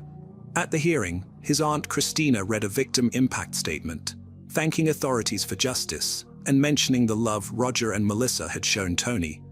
Tony listened in silence, tears welling up. Christina told him he'd chosen his path, and one day he might understand the consequences of those choices. Tony's now in a correctional facility with a record of many infractions. A week later, Andrew was found guilty of first and second-degree murder, sentenced to life and 155 months. Last, Braden, who'd made a deal with prosecutors, was guilty of second-degree murder, sentenced to 242 years. His first release chance is May 28, 2035, but he's had 71 disciplinary reports for bad behavior. District Attorney satisfied with case outcome. Despite waiving appeal rights, Kesha tried and failed. Undisputed, Roger and Melissa Blummel's lives ended tragically. Kesha's excess-driven life led to tragedy, sparked by a descendant rejecting her. For his part, Tony repaid the couple's love and care with resentment, envy, and violence, opting for an unjustifiable path of substance abuse that ultimately led him to commit a double crime. As a consequence, Kesha's younger daughter, was forced to grow up in a foster home. In contrast, Chris Blummel, with the support of his family, managed to overcome the ordeal and build a fulfilling life. Hello friends, welcome to our channel. Today we're going to take a look at another horrible case with you. The case of Sylvia Likens. Sylvia Marie Likens was born on January 3, 1949, in Lebanon, Indiana, USA, to carnival workers Lester Likens and his wife Betty Likens, formerly Grimes. She was the third of 5 children, with 2 older twins, Daniel and Diana, and 2 younger twins, Benny and Jenny. Sylvia's youngest sister Jenny had polio, which left her with a significantly weakened leg, causing her to limp noticeably. She had to wear a steel brace on her leg to help her walk. Sylvia's parents had a tumultuous marriage, with constant moving and financial struggles. They worked at carnival booths throughout Indiana during the summer, selling candy, beer, and soft drinks. To help out, the Likens children would often travel with their parents, but Sylvia and Jenny frequently stayed with relatives, mostly their grandmother. This arrangement not only kept the young girls safe, but also allowed them to have a more stable education. From a young age, Sylvia took on various responsibilities, including babysitting, running errands for neighbors and friends, and completing household chores like ironing clothes. In doing so, she earned some money, which she used to buy things for herself and occasionally shared with her mom. Those who knew her described Sylvia as a friendly, confident, and charming girl. She had long, wavy, light brown hair that fell just below her shoulders, and her friends affectionately called her Cookie. Despite her vibrant personality, Sylvia was self-conscious about her smile due to a missing front tooth, which she lost during a childhood accident while playing with one of her brothers. Sylvia loved music, particularly the Beatles, and was very protective of her younger sister Jenny, who was shy and less secure. The sisters frequently visited a local skating rink, where Sylvia would assist Jenny, holding her hand as Jenny relied heavily on her stronger leg. In June 1965, Sylvia and Jenny Likens were living with their parents in Indianapolis. The following month, their mother was arrested and jailed for theft. Shortly thereafter, their father arranged for his younger daughters to stay with Gertrude Benisi, a mother of 2 girls, Paula and Stephanie, whom the Likens sisters had met at Arsenal Technical High School. Gertrude promised their father that she would care for the girls as if they were her own until his return, which was expected to be just after the 4th of July celebrations. The Likens sisters, Sylvia and Jenny, moved into the Benisi home at 3850 East New York Street. Their father, older brothers, and eventually their mother went on the road with a carnival on the East Coast. As part of the arrangement, Gertrude Benisi would receive $20 a week to care for the sisters until their family returned in November. At first, things seemed normal at the household. Sylvia got along well with Stephanie, bonding over their shared love of popular music and helping with household chores. The Likens sisters regularly attended Sunday school with the other Benisi kids, and the pastor often commended Sylvia for her kindness and respect for sacred matters. However, when the payments for hosting the girls started coming in late, Gertrude's frustration mounted, and she began to mistreat them. This mistreatment involved physical punishments with thick objects, which eventually escalated into regular beatings, starvation, and humiliation. Sylvia faced the brunt of the abuse. Gertrude and her daughter Paula repeatedly accused Sylvia of engaging in inappropriate behavior with boys, which led to Gertrude physically kicking Sylvia in the groin and Paula physically attacking her. The girls were forced to eat food they disliked, and Sylvia was even beaten by Stephanie's boyfriend, Randolph Hubbard. Daily life at the Banfi residence was brutal. Violence escalated over time. Paula's attacks on Sylvia were savage, including punching her in the face and breaking her own wrist. She targeted Sylvia's mouth and eyes, then used her cast to inflict more harm. The sisters faced relentless verbal and psychological abuse, including Gertrude's cruel accusations of promiscuity and forced attacks on each other. The abuse of Sylvia didn't only come from the Banofsky family. McCoy Hubbard and his friends would visit Gertrude's home, tormenting Sylvia physically and verbally. Gertrude and her kids would join in, inflicting harm. Neighborhood kids would beat Sylvia, using her as a punching bag, and Gertrude would humiliate her, forcing her to undress and perform sexual acts for their entertainment. Gertrude expelled Sylvia from school as punishment for stealing a gym suit, which Sylvia had done because Gertrude refused to buy her clothes. This cruelty led to severe physical abuse, including beatings with a police belt and kicks to the genitals. Despite Stephanie's attempts to intervene, Gertrude continued to torment them, inflicting further pain by burning their fingertips with matches and whipping them. A few days later, Gertrude again employed the police belt to repeatedly whip Jenny after she allegedly stole a single tennis shoe from school to wear on her stronger foot. Due to the escalating frequency and brutality of the torture and mistreatment, Sylvia gradually became incontinent, a condition for which she was denied access to the bathroom and forced to wet herself as further punishment. On October 6, 1965, Gertrude confined Sylvia to the basement, binding her with rope. She often kept Sylvia naked, providing her with minimal sustenance and frequently denying her water. Sylvia was consistently tied to the stair railing in the basement, her feet barely touching the ground. The Banfi family would occasionally interrupt their physical and emotional torment to watch their favorite TV shows. Neighborhood boys would even pay 5 cents each to view Sylvia's body on display, participating in her humiliation, beating, burning, and mutilation during her captivity in the basement. Gertrude and her children restrained and silenced Sylvia, then submerged her in a bathtub of scorching hot water. Next, they rubbed salt into her injuries. After this incident, an anonymous caller, who was the father of a neighborhood boy named Michael John Monroe, contacted Arsenal School to report that a girl with severe skin lesions was living at the Banvi household. Since Sylvia had been absent from school for several days, a school nurse visited Gertrude's residence to investigate.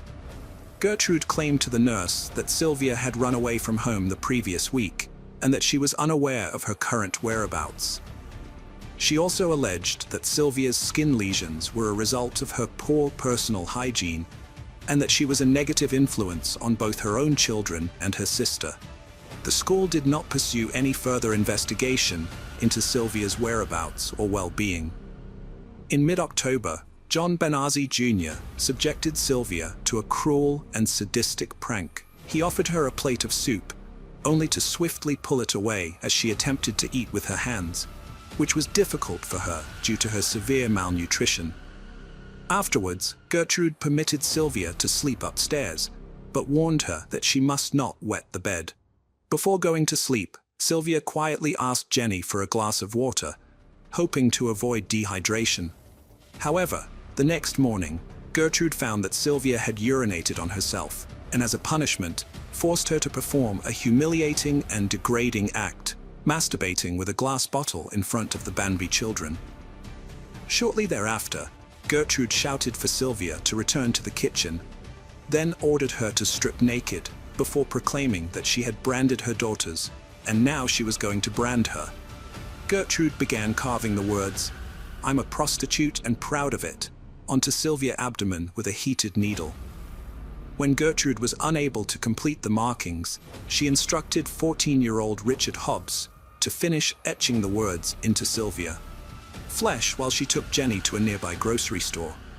In what Hobbs would later insist were short, light etchings, he continued to brand the text into Sylvia's abdomen as she clenched her teeth and moaned. Richard and 10-year-old Shirley forcibly took Sylvia to the basement. There, they attempted to inflict a burn on Sylvia's body, specifically beneath her left breast, using an anchor bolt to create a mark resembling the letter S. However, due to their mistake of applying part of the loop in reverse, the resulting deep burn scar would instead look like the number 3. On that grim night, after enduring terrible abuse, Sylvia told her sister Jenny that she knew Jenny didn't want her to die, but she was sure she was going to die. The next day, Gertrude woke Sylvia and forced her to write a letter while dictating its contents. The plan was sinister. They intended to deceive Sylvia's parents into believing that Sylvia had run away from the Banvie residence. The content of this letter was intended to frame a group of anonymous local boys for extensively abusing and mutilating Sylvia after she had initially agreed to engage in sexual relations with them. After writing the letter, Sylvia was again tied to the basement stair railing, while Gertrude finalized her plan to abandon her in Jimmy's forest with the help of John Jr. and Jenny. Gertrude offered Sylvia cookies, but she refused, saying, "Give them to the dog, I don't want them." Enraged, Gertrude forced the cookies into Sylvia's mouth, and then she and John brutally beat her, targeting her stomach. On the morning of October 26th, Sylvia's condition had deteriorated. She could hardly speak or control her movements. Gertrude brought her to the kitchen, propping her against the wall, and tried to feed her a donut and a glass of milk. However, Sylvia struggled to hold the glass, which further infuriated Gertrude, who tossed her to the floor before returning her to the basement. Soon, Sylvia became delirious, repeatedly moaning and muttering incoherently. When Paula asked her to recite the alphabet, Sylvia couldn't get past the first 4 letters and was unable to stand up from the floor. Sylvia faced neighborhood bullies in the basement. She pointed out familiar faces, shouting names. After a failed attempt to bite a rotten pear, Jenny reminded her she couldn't feel her teeth, having lost one at 7. Exhausted and desperate, Sylvia tried to escape but collapsed. Gertrude punished her brutally, striking her head and knocking her out. Shortly after, at 5:30 p.m., Richard Hobbs returned to the Banvie residence and rushed to the basement, where he found Stephanie crying and cradling Sylvia's frail, wounded body. After their mother instructed Stephanie to clean Sylvia's body, she and Richard decided to give Sylvia a warm, soothing bath and dress her in fresh clothes. They laid her on a mattress in one of the bedrooms, where she whispered her final wish, for her father to be by her side or to be taken home. After suffering severe punishment and weakening from starvation, Sylvia finally succumbed to her injuries and died. When Stephanie realized Sylvia wasn't breathing, she attempted to perform mouth-to-mouth resuscitation, while Gertrude hysterically screamed at the children in the house that Sylvia was faking her own death. Initially, Gertrude struck Sylvia's lifeless body with a book, yelling at her that she was lying and pretending, in a futile attempt to rouse her. Soon, overcome with panic, Gertrude instructed Richard Hobbs to call the authorities from a nearby payphone. When the police arrived at the address around 6:30 p.m., Gertrude escorted the officers to the bedroom, where she revealed Sylvia's brutally beaten and mutilated body lying on a dirty mattress. She then handed over the letter that Sylvia had been coerced into writing. Gertrude claimed to have cared for the young girl for over an hour before her death, applying antiseptic to her wounds in a futile attempt at first aid. According to Gertrude, Sylvia had run away from home with a group of teenagers. Returning to her house that afternoon, bare-chested and clutching the note. Having declared to everyone in the house that Sylvia's death was meant to happen, Paula looked at Jenny and calmly said that if Jenny wanted to live with them, they would treat her like their own sister. Following instructions she had received before the police arrived, Jenny recited the rehearsed version of the events leading up to Sylvia's death, before whispering to the officers to take them away, and that she would tell them everything. The formal statement from Jenny Likens led to the arrest of Gertrude, Paula, Stephanie, and John Jr. Benazzi on suspicion of Sylvia's murder just hours after her body was discovered. That same day, Coy Hubbard and Richard Hobbs were also arrested and charged with the same crimes. The 3 older Benazzi children, along with Coy Hubbard, were placed in a nearby juvenile detention center, while the younger Benazzi children and Richard Hobbs were held at the Indianapolis Child Guardians Home, all detained without bail pending trial. Initially, Gertrude denied any involvement in Sylvia's death, but only a day into her detention, she confessed to knowing the children and acknowledged that her daughter Paula and Coy Hubbard had physically and emotionally abused Sylvia. Gertrude also admitted to forcing the girl to sleep in the basement on approximately 3 occasions when she had wet the bed. When an officer suggested that the probable reasons for Sylvia's incontinence were her mental distress and kidney injuries, Gertrude became evasive. Paula showed no remorse, signing a statement that admitted to repeatedly beating Sylvia. She also confessed to fracturing Sylvia's wrist and committing other brutal acts, including pushing her down the basement stairs 2 or 3 times. John Jr. confessed to whipping Sylvia once and frequently using his fist to abuse her, also admitting to burning her with matches on multiple occasions. The autopsy of Sylvia's body revealed over 150 separate injuries across her body, and she was severely emaciated at the time of her death. The injuries varied in location, nature, severity, and healing stage, including burns, severe bruises, and extensive damage to muscles and nerves. Her vaginal cavity was swollen and nearly closed, although an examination determined her hymen was still intact, debunking Gertrude's claims that Sylvia had been 3 months pregnant and the accusations of prostitution and promiscuity. The official cause of Sylvia Marie Likens's death was determined to be a subdural hematoma resulting from a severe blow to the right side of her head.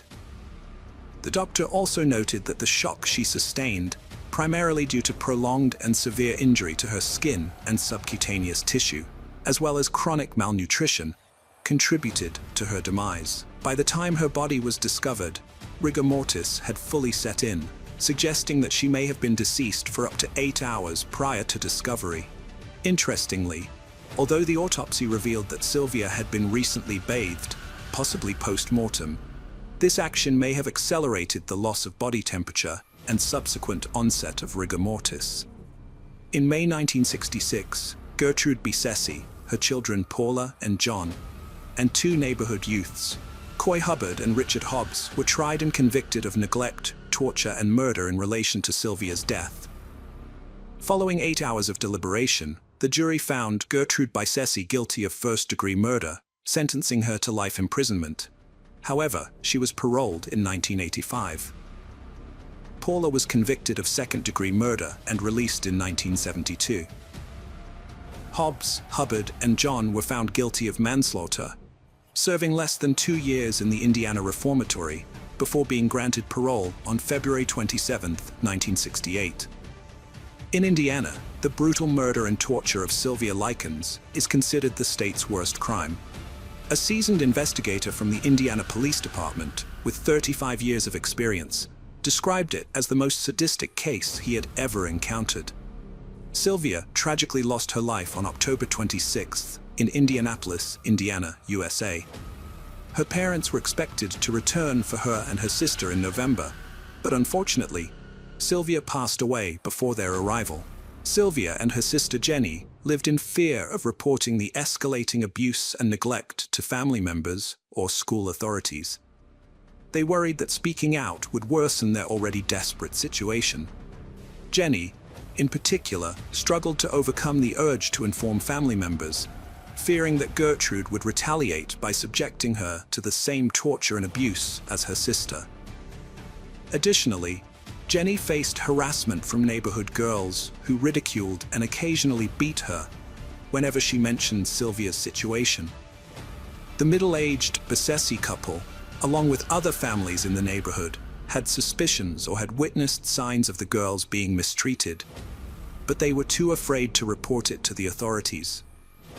Consequently, no one intervened to stop the abuse the Sylvia sisters suffered, and tragically, no one was able to rescue them from their horrific ordeal in time. In the aftermath, all those responsible for her torture and murder received prison sentences, although some did not serve their full terms. However, they cannot escape the guilt and horror they inflicted, which will haunt them for the rest of their lives. Hello friends. Welcome to our channel. Today, we're going to take a look at another horrible case with you. The case of Sarah Yarborough. Sarah Yarborough was born in Portland on June 12, 1975. Shortly after, her parents relocated to Federal Way, a suburb of Seattle, where she grew up with two siblings, forming a strong bond with her youngest brother. From an early age, Sarah demonstrated a keen interest in music and ballet, spending considerable time honing her skills. Her academic prowess earned her a spot in a school program that allowed her to travel to New Zealand twice.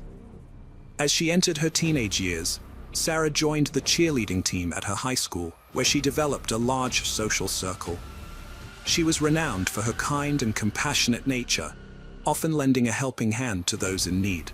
On Saturday, December 14, 1991, 16-year-old Sarah was supposed to meet her cheerleading team at the school building, where a bus would pick them up for an event. She drove her father's car to the school, but arrived at the wrong time, thinking the bus would arrive at 8 a.m.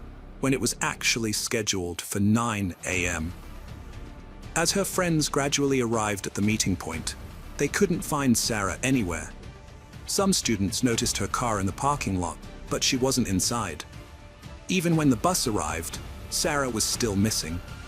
Her friends found this strange, but they had no way to contact her since they didn't have mobile phones at the time. Around the same time, two 12-year-old children were exploring the wooded area behind the tennis courts on the school grounds when they noticed something unusual. A man emerged from behind the bushes, took a breath, and walked away in the opposite direction. Although the children found this odd, they didn't pay much attention and continued walking. A few meters ahead, they stumbled upon a horrifying sight. A young woman lying unresponsive on the ground, who they thought might be dead. The children rushed back home to tell their parents, and one of the children's parents returned to the scene with them. Meanwhile, the other child's father decided to follow the suspicious man they had seen earlier. The child remembered seeing a car that resembled a Chevrolet Nova leaving the area, and since he lived near the school, his father decided to try to locate that car. After a while, he spotted a similar car, but unfortunately, he quickly lost sight of it and was unable to find it again. At the same time, the parents of the other child rushed to the school, where they discovered the young woman lying on the ground, likely dead. They promptly entered the school building and contacted the police. Upon arrival, the officers confirmed the young woman's death. They also quickly identified her as Sarah. The police deduced that the victim had been strangled based on the marks on her neck. Some of her personal belongings, including her jacket, underwear, and socks, were found nearby. However, her purse and car keys were discovered in the school parking lot, leading investigators to suspect that the assailant might have attacked her near her vehicle and then dragged her behind the trees. The body was sent to forensic experts for examination, and the police initiated their search for evidence. As a first step, they interviewed everyone who was in the school premises and its surrounding area. The two boys who discovered Sarah provided a rough description of the man who emerged from behind the bushes near her body. They described him as a tall, approximately 20-year-old man with shoulder-length, reddish hair, wearing a dark coat and black trousers. Soon, the police located another witness, and this is where the story takes a surprising turn. A man out for a run observed a strange scene in the same wooded area. He saw a girl lying next to the bushes, with a man hovering over her. The girl was completely still, and the witness initially thought the couple was engaging in intimate behavior in that spot. However, when he ran back through the area in the opposite direction a few minutes later, both the man and the girl were still there, in the same positions. At no point did he suspect that a serious crime was being committed. The witness, a recent immigrant to the United States from a different cultural background, was uncertain about typical behavior in the country. Despite this, he was able to provide the police with a rough description of the attacker, which matched the accounts given by the children who found Sarah's body.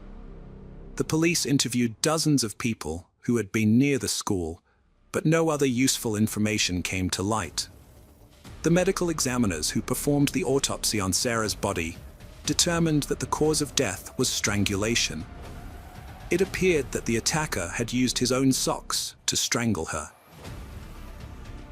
A severe head wound was also found, and experts believed that Sarah had lost consciousness due to this blow, which correlated with the runner's account of seeing her lying motionless on the ground. Forensic experts analyzed Sarah's clothing and discovered traces of male DNA on nearly all her garments. However, at that time, in 1991, there was no DNA database to match these samples against, so investigators had to rely on direct comparisons with DNA samples from specific suspects. Another significant finding was that although forensic experts found male DNA on Sarah's clothing, the forensic doctor reported no signs of sexual assault on her body. Based on this information, investigators pieced together their own theory of what happened.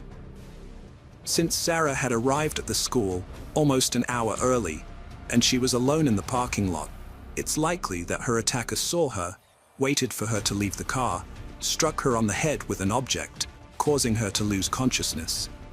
The attacker then dragged her body behind some trees, where it was later found. The assailant removed some of her clothing, engaged in inappropriate acts, and eventually strangled her using her own socks. When the children who found Sarah's body reported the car they thought the attacker had fled in, detectives started searching for a Chevrolet Nova.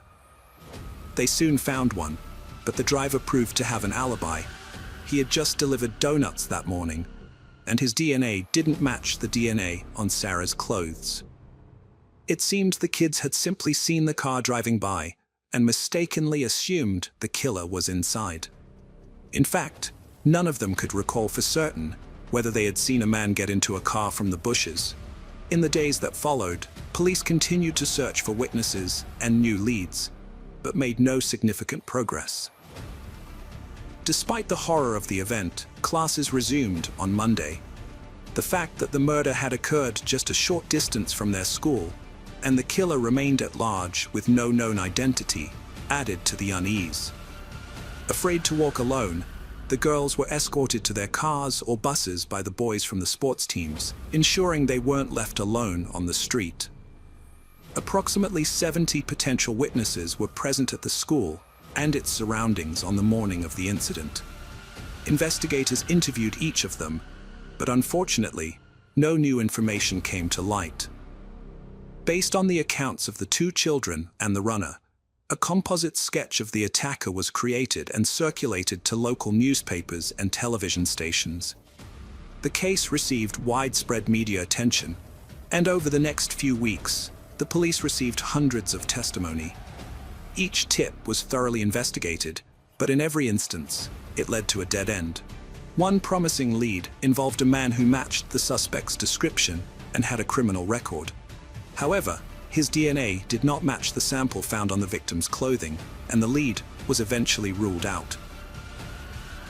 The case remained stagnant for months, with the police dealing with a staggering 4,000 tips, but lacking the resources to effectively follow up on each one. As new cases emerged monthly, the investigators' attention was increasingly divided, further hindering progress on the case. When Sarah's family learned that the police were struggling to manage the influx of tips, they stepped in to help in any way they could.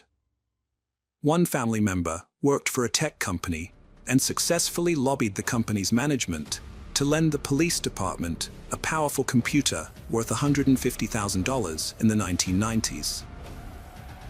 This generous donation allowed the police to centralize and process the leads more efficiently, categorizing them for easy review. Despite their best efforts, however, every lead ultimately led to a dead end, and the case remained stagnant for years to come. 2 years later, Sarah's classmates prepared to graduate, and as a tribute to their friend, they raised a substantial amount of money to create a memorial in her honor. The memorial took the form of a bench featuring a metal casting of Sarah's belongings alongside a poignant photo of her dog reaching for her purse. Although the case was periodically reopened and re-examined in the years that followed, the outcome remained the same. The perpetrator remained at large. During this time, the police conducted thousands of interviews and collected DNA samples from nearly 300 potential suspects, but all these efforts ultimately proved fruitless. In 2011, 20 years after the murder, a detective decided to utilize modern technology to aid in the investigation. He contacted a genetic genealogy company, inquiring if they could help locate relatives of the individual who left DNA on the victim's body. The experts accepted the challenge, but unfortunately, they were unsuccessful. Two main factors contributed to their failure. Firstly, genetic genealogy was still in its early stages, and the experts' capabilities were limited. For instance, they couldn't simultaneously search for both male and female relatives from the same DNA sample. If the DNA was from a male, they could only search for male familial connections, and vice versa. Secondly, legal obstacles hindered their progress, as various laws prohibited the use of genetic data samples to search for relatives of suspects. The researchers the detective approached had spent years tracing the genetic family tree of the British passengers who arrived in the United States on the Mayflower in 1620. By analyzing the DNA of Sarah's attacker, they found a link to one of the ship's passengers, Robert Fuller.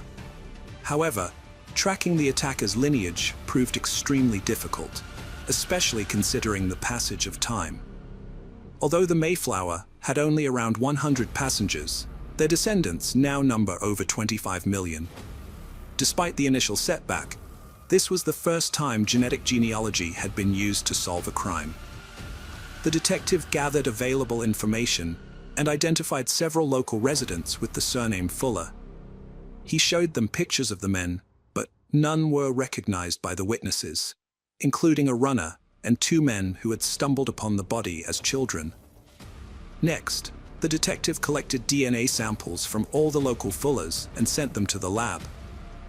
Although none of the samples matched the attacker's DNA, one surprising discovery emerged. One of the men was a distant descendant of Robert Fuller from the Mayflower. However, he was not the killer and had no knowledge of any distant relatives living nearby. The detective retired in 2017, and a new team of investigators took over the case. In 2011, a company had taken over the study of the DNA sample from the assailant, and the new team reached out to them. Given the significant advancements in genetic material study capabilities, the experts agreed to try to trace the assailant's lineage. Over the next 2 years, they painstakingly worked through public databases to find even the most distant relatives of the assailant, then manually traced their family connections to individuals who lived during the time of Sarah's death. After eliminating several thousand individuals, they finally got a break in September 2019. They identified two new potential suspects, brothers Edward and Patrick Nicholas, who were descendants of Robert Fuller. The experts concluded that it was highly probable that a DNA sample found on Sarah's clothing belonged to one of the brothers at the time of the murder. The older brother, Edward, was a career criminal with a long history of violent offenses, and his DNA profile was already in the FBI database, ruling him out as a suspect in Sarah's murder. The younger brother, Patrick Nicholas, had also been arrested multiple times for violent crimes, but his DNA sample was not in the database because it was collected before the DNA profiles of offenders were added. The detectives put 55-year-old Patrick under surveillance right away. 2 days later, they got their chance. Patrick went to the laundromat, and while waiting for his clothes to wash, he stepped outside to smoke a cigarette. When he was done, he carelessly threw the butt on the ground. One of the officers quickly picked it up and put it in an evidence bag, then returned to his car. Patrick repeated this process, stepping outside to smoke again, and this time a cloth handkerchief accidentally fell out of his pocket. The police thought it wise to take this second piece of evidence, just in case they couldn't get a DNA sample from the cigarette butt. As it turned out, the forensic experts had no problem obtaining samples from both items. The next day, they had the long-awaited news for the detective. Patrick's DNA matched the traces found on Sarah's clothing back in 1991 perfectly.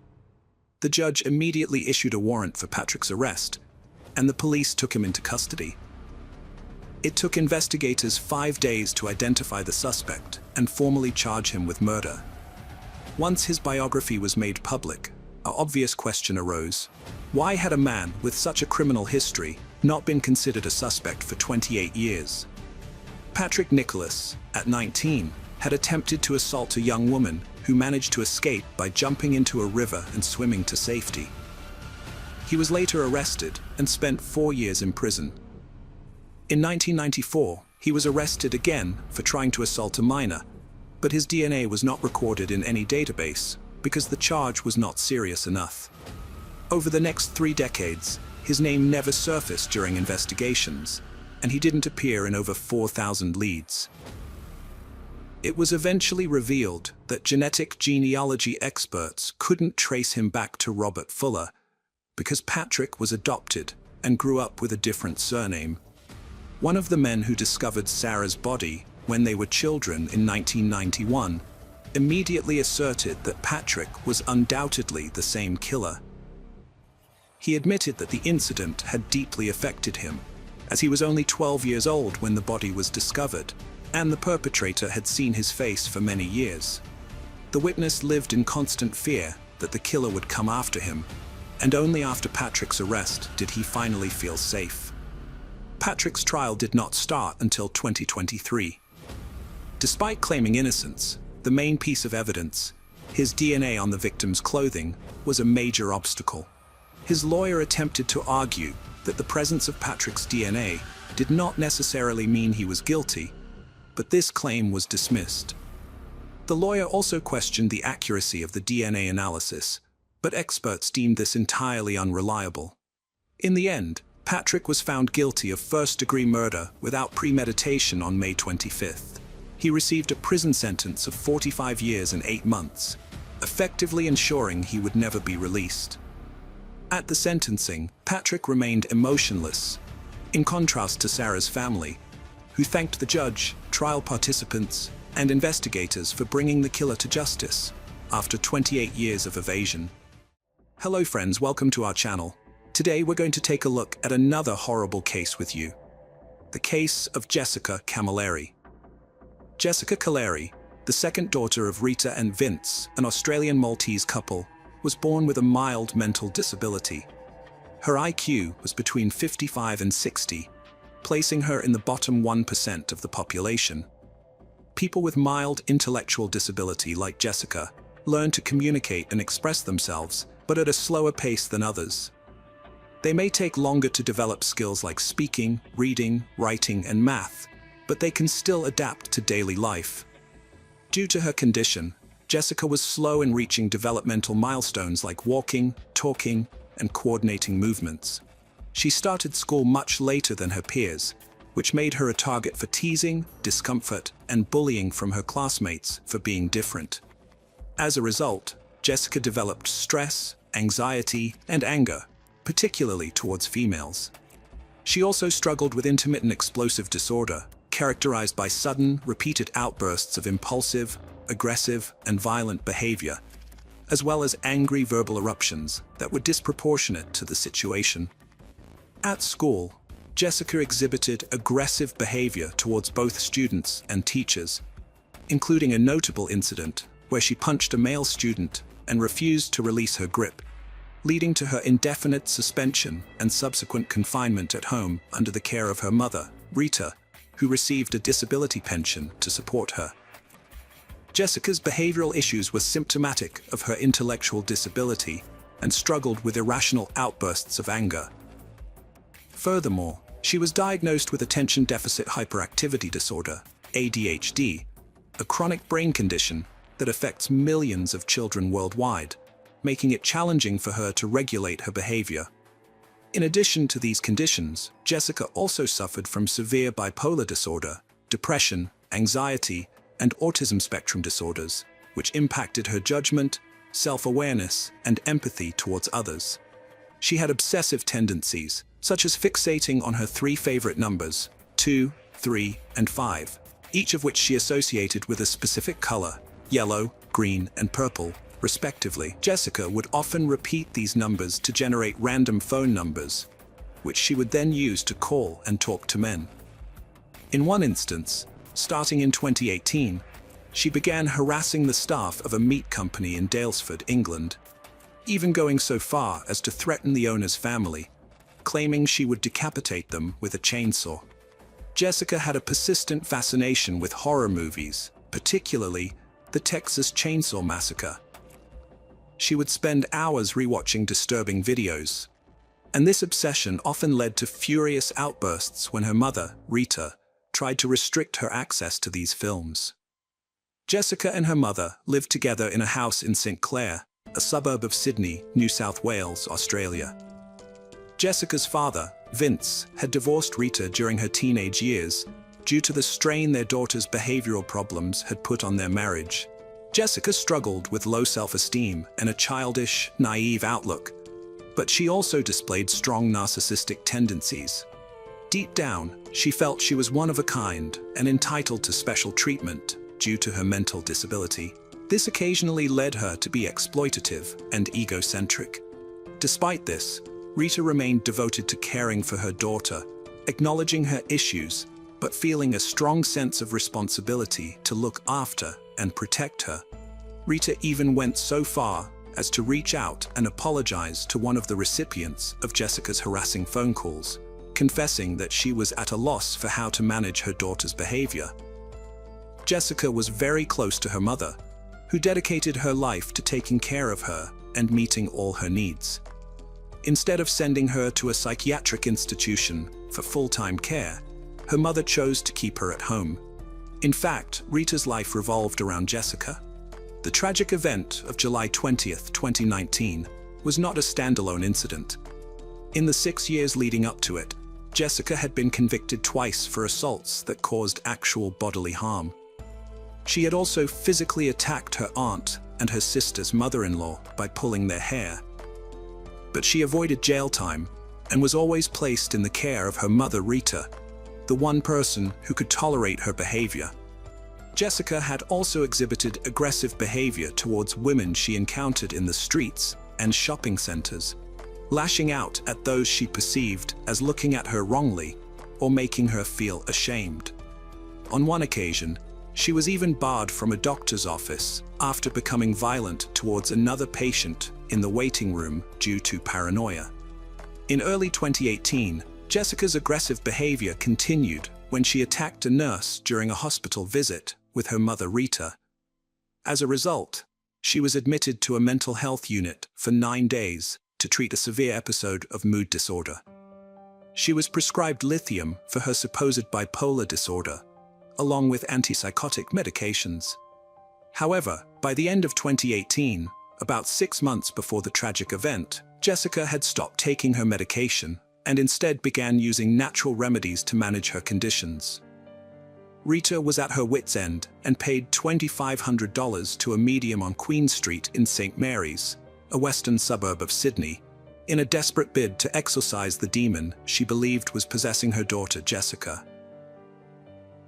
Despite her family and friends warning her about the dangers of living with Jessica, Rita remained adamant that her daughter wouldn't hurt anyone. According to Christy, Jessica's older sister, their mother Rita had a heart of gold, always putting others before herself, including Jessica, who continually refused to seek professional help. Rita's sister often voiced her concerns that Jessica might harm her, recognizing Rita's unconditional love for her daughter. However, Rita's motherly love made her oblivious to these warnings, even on the day before the tragic attack, when she had to take Jessica to a police station due to her threatening calls to strangers. Jessica felt humiliated by her mom in a parking lot after visiting her sister due to a stranger's brief presence. Later, when her mom refused to order food from Red Rooster, Jessica called the restaurant 3 times. She then demanded her mom call a doctor, but Jessica's erratic behavior scared him off. At wit's end, Rita called an ambulance to take Jessica to a mental health facility. On the night of July 20th, 2019, Jessica's most severe episode of rage was about to unfold. In a brutal attack, Jessica dragged her 57-year-old mother Rita by the hair to the kitchen of their own home. There, she savagely attacked Rita with 7 meat cleavers, 4 of which broke under the force of her blows. In total, Jessica stabbed Rita over 100 times in the head and neck, driven by a morbid curiosity fueled by her daily obsession with horror films. The autopsy revealed the full extent of Rita's injuries, which included massive trauma to her head and neck, and death by multiple stab wounds that resulted in decapitation at the second vertebrae in her upper neck.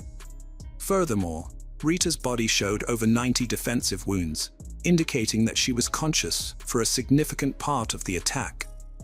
Enduring extreme physical pain and emotional terror at the hands of her own daughter, whom she had lovingly cared for. Jessica's 4-year-old nephew, the son of her older sister Christy, was present during the attack. The boy had been in Rita's care for a few days due to Jessica's apparent improvement. However, he was forced to witness Jessica repeatedly stabbing his grandmother and ultimately decapitating her. When the boy tried to intervene, Jessica attacked him, causing a minor head injury. The traumatic scene was so disturbing that the young boy began vomiting in response. Jessica called the emergency number from her mother Rita's cell phone, confessing to her murder and claiming self-defense, stating that Rita had attacked her first. However, this was not true, and Jessica had actually committed the brutal act. In reality, after killing her mother, Jessica panicked and repeatedly stabbed Rita's lifeless body, ultimately decapitating her and inflicting over 100 wounds. She then dumped Rita's head in a nearby neighbor's front yard. When the police arrived at their St. Clair, Sydney home, Jessica was outside, her clothes stained with her mother's blood, holding a water bottle. She showed no remorse for her actions and was more concerned about her own fate. Jessica asked the police officers and detectives if it was possible to bring someone back to life after decapitation, believing in the possibility of medical miracles that could reattach her mother's head. The police officer responded that this idea was unrealistic, but Jessica insisted, thinking that doctors could perform miraculous surgeries and reattach her mother's head. She also inquired about the potential consequences of her actions, specifically asking if she would face the death penalty. Upon learning that Australia does not have capital punishment, Jessica felt relieved. Furthermore, Jessica confessed to the police that the idea of decapitating her mother came from the horror movies she obsessively watched. A police officer's body camera recorded a chilling conversation at the crime scene on July 20, 2019. At 11:43 p.m., the first responders described the scene as one of the most horrific they had ever seen. The next day, July 21, 2019, Jessica appeared in court but didn't apply for bail. A friend explained that this was not surprising, as Jessica probably didn't understand the bail process.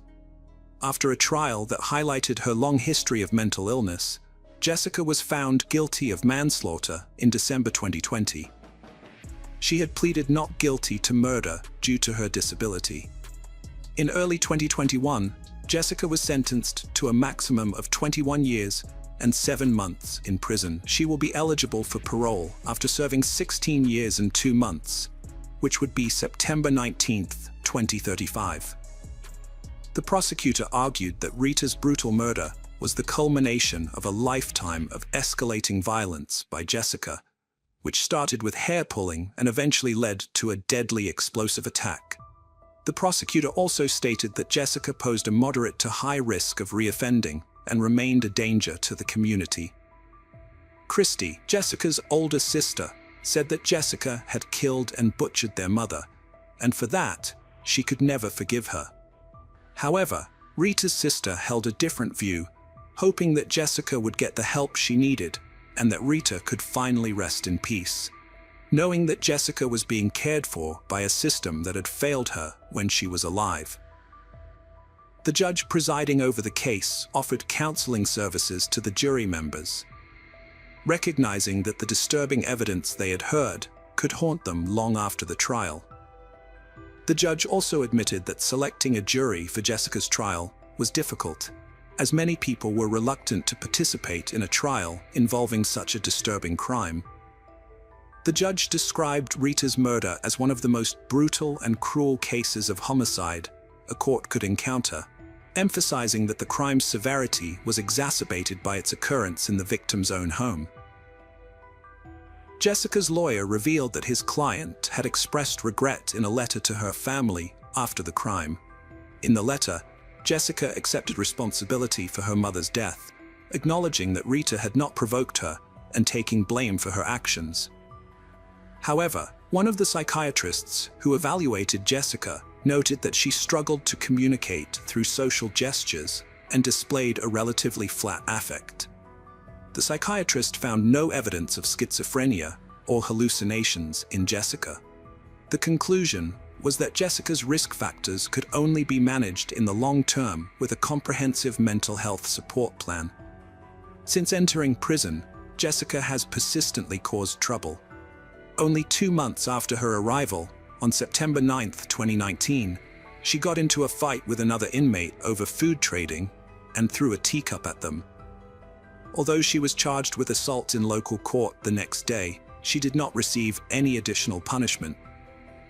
On October 14, 2019, Jessica attacked another inmate, which resulted in her being placed in solitary confinement in her cell for 5 days.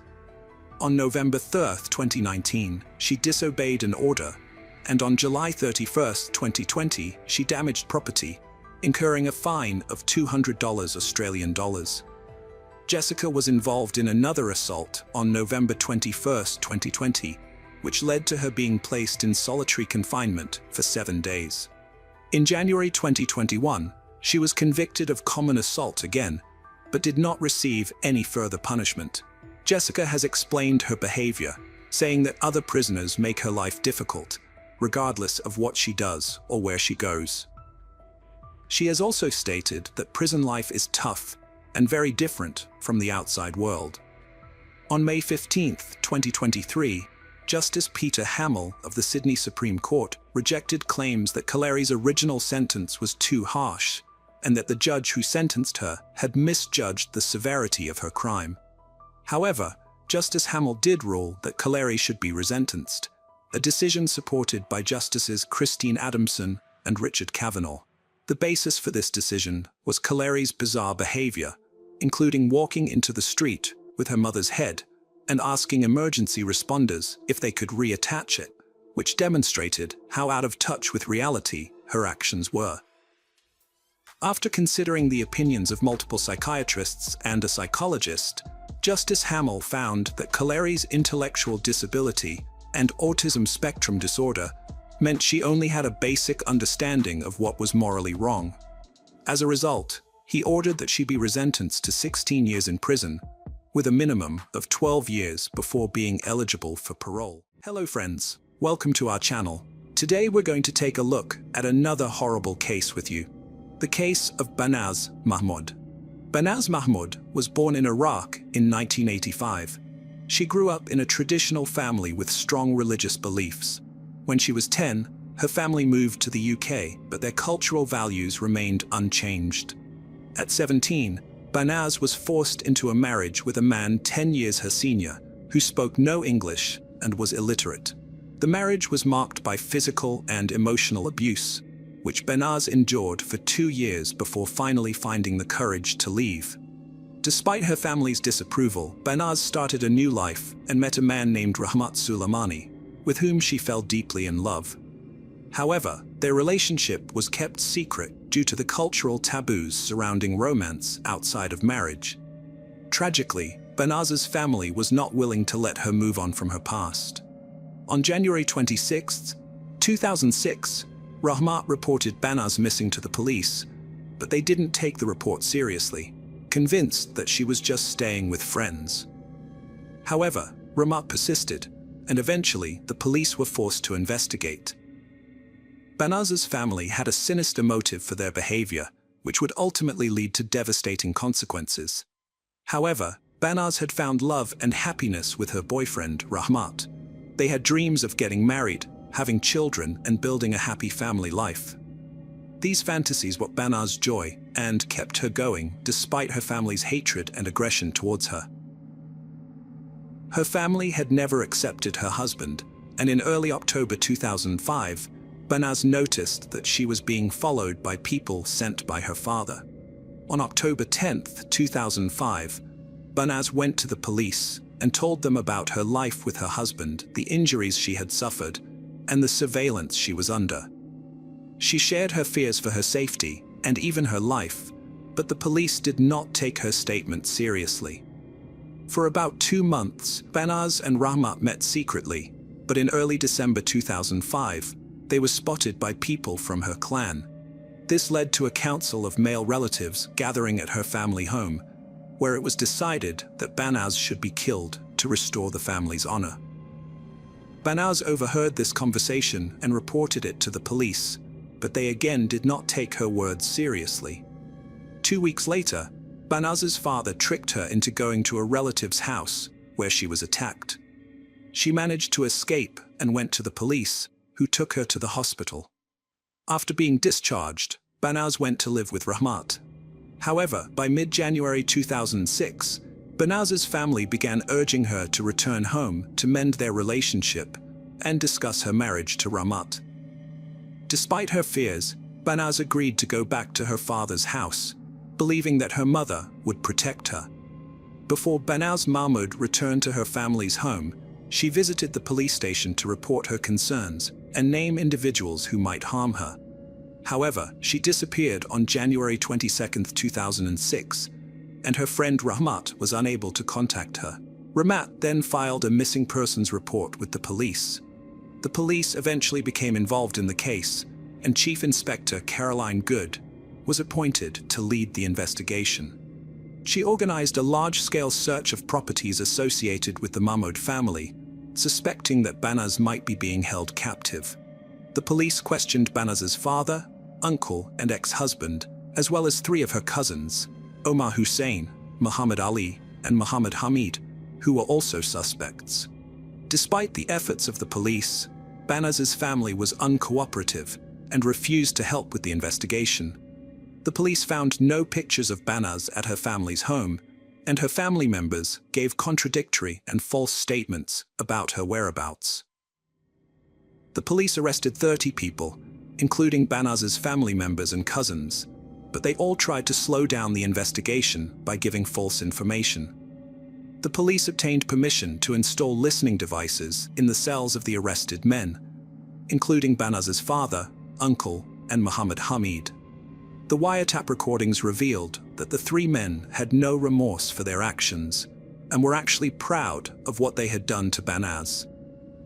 The recordings revealed that on the morning of January 23rd, the Mahmud family deliberately left their home, allowing Ali Hussein and Hamid to enter and attack Banaz. The attack lasted for 2 hours, during which Banaz was subjected to beatings and violence. Finally, Hamid strangled her to death with a cord. The wiretap recordings also revealed that Banaz's cousin, Muhammad Hamid, had been involved in the attack and had threatened Rahmat, which became a turning point in the investigation. The police were horrified as they listened to recordings that detailed the brutal murder of Banaz and the perpetrators' proud descriptions of their actions. The investigation revealed that Banaz's body had been stuffed into a suitcase and taken out of London to a derelict house with a garden in Birmingham. Caroline Good, a detective, matched the information she received with the movement data of the arrested phones and determined the search area. Despite the vastness of the area, the work could take a long time, but the criminals themselves helped the investigation by being talkative and reveling in their actions. During the conversation, one of them mentioned putting a freezer back in its place, which gave Caroline a key lead to follow.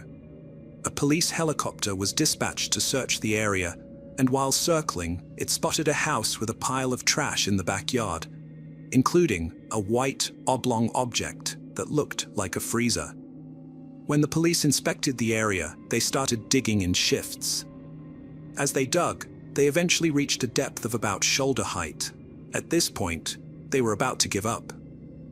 But then Caroline Good recalled the words of Muhammad Hamama, who had bragged about burying Banaz so deeply that she would only be discovered if someone tipped them off. Caroline convinced the team to extend the search for one more day, and late in the evening of April 28, 2006, the suitcase was found. Banaz's remains were in extremely poor condition, and only dental records and DNA samples could be used to identify her. Her body was folded into a fetal position and hidden in a suitcase, buried under a freezer in the garden of a house in Birmingham. On May 1, 2006, the suspects were charged, but they showed no remorse and were convinced they had done the right thing. After the discovery of Banaz's remains, the police received a flood of people providing alibis for the suspects, claiming they were in public on the day of the alleged murder. In total, 50 people were involved in Banaz's death, and Caroline Good felt anger, disgust, and contempt for the men who participated in the murder. The case eventually went to trial in March 2007, and the prosecutor described the crime as a cold-blooded and heartless execution ordered by Banaz's father and uncle. In June 2007, a jury found all three guilty and sentenced them to life imprisonment with minimum terms ranging from 17 to 23 years. The judge condemned the crime as barbaric and heartless, saying that the father had put his status in society above the life of his own flesh and blood. Muhammad Ali was arrested in Iraq in April 2006 for a crime against a young woman named Banaz Mahmoud. The London police worked to extradite him to the UK. In June 2009, Ali was extradited and eventually sentenced to life imprisonment with a minimum term of 21 years. The last of the 5 perpetrators, Omar Hussein, was hiding in the Iraqi countryside. In December 2009, he got into an argument with his brother and was shot in the leg. He was taken to the hospital, where the police arrested him. Initially, Hussein denied being in London in 2005 and therefore couldn't be involved in Banaz's death. However, UK social security records proved that he was receiving refugee benefits at the time, contradicting his claim. In March 2010, Hussein was extradited and later sentenced to life imprisonment. Donna Ammon, who was in the house at the time of Banaz's murder, was sentenced to 8 years in prison for helping to dispose of the victim's body and obstructing justice. A recorded interview at the police station revealed her family's guilt. Banaz had tried to leave her abusive husband several times, but returned to try again at the insistence of her family. The police's indifference to her plight led to her death, which sparked significant changes in how honor killings are handled. An inquiry into police misconduct was launched, and 9 police officers were prosecuted for their inadequate response. 7 received reprimands, and 2 were dismissed. Caroline Good, a determined detective, not only found Banaz's body, but also secured the conviction of her father and uncle and brought back the escaped criminals from Iraq. Unfortunately, this wouldn't bring Banaz back to life or change the fact that her own relatives, who should have protected her, were responsible for her death. Banaz was buried in the Merton and Sutton Joint Cemetery in Morden. A memorial service was held on June 26, 2007, at the MN Auditorium, followed by a granite memorial headstone at her grave. Her family did not attend either service.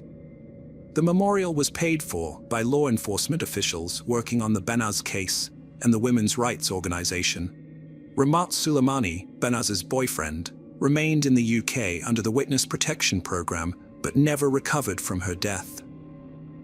In May 2016, 10 years after the crime, he hanged himself, marking his 3rd attempt to end his life. The extent of the problem with police handling of honor crimes is unknown due to the lack of recording requirements. However, estimates suggest that in 2000, there were 5,000 honor killings worldwide, and in 2010, over 2,800 cases of honor-based violence were reported in Iran and Kurdistan. These crimes typically involve women who are perceived to have brought shame to their families or communities. Most cases occur in South Asia or the Middle East, predominantly in Muslim communities. However, cases like that of 19-year-old Banaz Mahmoud, a Kurdish woman living in Britain, highlight the tensions faced by immigrant communities as they struggle to adapt to changing lifestyles. Some groups estimate that thousands of honor crimes go unreported in minority communities in Britain, where women are often taken abroad and forced into marriage or harmed when their modern outlook on life conflicts with their traditional male communities. Banaz Mahmoud, who was murdered in 2006, is a tragic example of this.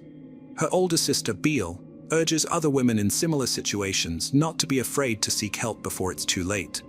Even today, Beal lives in fear for her life, hiding her identity behind a long black veil that covers her entire body and face, except for her eyes. The story of Banaz Mahmoud is a stark reminder that women who try to escape or live a secret life are constantly in fear of being found and punished. The Metropolitan Police team that investigated Banaz's murder and brought those responsible to justice was awarded for their work in detective investigation. A crucial piece of evidence was a videotape that captured Banaz's nervous testimony, in which she described the violence and oppression she faced at the hands of her abusive husband and the intimidation she suffered from men on the street. She warned of her impending death due to the shame she had brought upon her family. Unfortunately, her warnings were ignored, and she was ultimately killed. Welcome back, detectives. Let's dive into another horrible case. The case of Catherine Wells Burr. Catherine Wells Burr was born in 1989 in the United Kingdom to parents Phil and Jane Wells Burr. She has an older sister named Lin. In the summer of 2010, Catherine met Rafael Novak, a 31-year-old co-worker, on a university break while working on a new vacuum cleaner production line. Rafael was an immigrant from Poland with a previous marriage and a son, had moved to England 4 years earlier seeking a better life. Rafael and Catherine started dating, initially meeting for lunch at the production site cafe, but soon progressing to romantic dinners. Rafael showered Catherine with gifts, took Catherine to movies, and went on walks with Catherine. As their relationship deepened, Rafael shared his past and reasons for moving to the UK with Catherine. Rafael's trustworthy nature allows her to open up completely to him. Within a few months, Catherine introduced Rafael to her parents, who welcomed him into their family and hoped for Rafael and Catherine's future happiness. Soon, Rafael and Catherine began planning their wedding. Catherine graduated with honors from Bath Spa University in 2011 and secured a promising job as a business analyst at Pneumatic International, the manufacturer of Henry vacuum cleaners. Her career progressed quickly, helping her have good job opportunities. Catherine is smart, highly educated, and has good interaction skills with others. She shows genuine interest in her co-workers' problems and cares for those around her. Her kind demeanor and radiant smile have earned her the admiration of her colleagues, who view her as a young leader. Catherine's career was advancing swiftly, and her substantial earnings, combined with those of her partner Rafael, allowed them to purchase a spacious home with a terrace in Willow Way. Although they were financially secure, they opted to take out a mortgage, securing insurance coverage as per their agreement with the bank. With their youth, successful careers, and love for each other, it seemed they had all the ingredients for happiness. However, the fateful day of September 12, 2012, marked a turning point in their lives, changing everything forever. On September 12, 2012, Orlando, a local resident, was driving home after a night shift at the gas station. He is in a hurry to take his daughter Maria to kindergarten as he promised his wife. While driving, he noticed black smoke coming from a nearby parking lot after turning a sharp corner. Smoke billowed from a car engulfed in flames. Orlando stopped and tried to get a closer look but couldn't due to the intense fire. When firefighters arrived 4 minutes later, the car was completely burned out. The police cordoned off the area to keep onlookers away. The location was relatively deserted due to the early hour, and there were no witnesses to the incident. Upon investigation, a charred body was found. The police needed to identify the victim and determine the cause of death. There were no signs of a car accident or any evidence of another vehicle being involved. The police initially suspected that the car may have caught fire due to a malfunction or self-ignition. A thorough investigation was conducted, involving multiple expert analyses. The remains were sent to a forensic laboratory to determine the identity and cause of death. The police also examined fragments of the burned vehicle to identify any malfunctions and establish the cause of the fire. The police began by checking the missing persons database and recent reports of disappearances. They quickly identified the deceased as 23-year-old Catherine Wells Barr. On the same day, Rafal Novak filed a missing persons report for his girlfriend, Catherine. According to Rafal, he left for work at 5:30 a.m. while Catherine was still asleep. When she failed to show up for work, and Rafal couldn't find her at any of her relatives' homes, he contacted the police. The investigation involved interviewing the victim's family, including her parents and sister, as well as Rafal, her colleagues, and friends. By gathering information about the last days and years of Catherine's life, the police were able to reconstruct the events leading up to her tragic death. The investigation into Catherine's disappearance continued to uncover shocking details about her life with Rafal. As the truth began to emerge, it became clear that their relationship had been built on lies from the start. Rafal, a 29-year-old man from Poland, had left his wife and child behind to escape his debts. He moved to the UK, where he met Anna Levick, with whom he had a long-term relationship starting in 2008. When Rafal met Catherine, he initially maintained relationships with both women. However, he eventually chose Catherine, believing she offered more stability and financial security. Catherine, unaware of Rafal's true intentions, genuinely desired a happy marriage and family with him.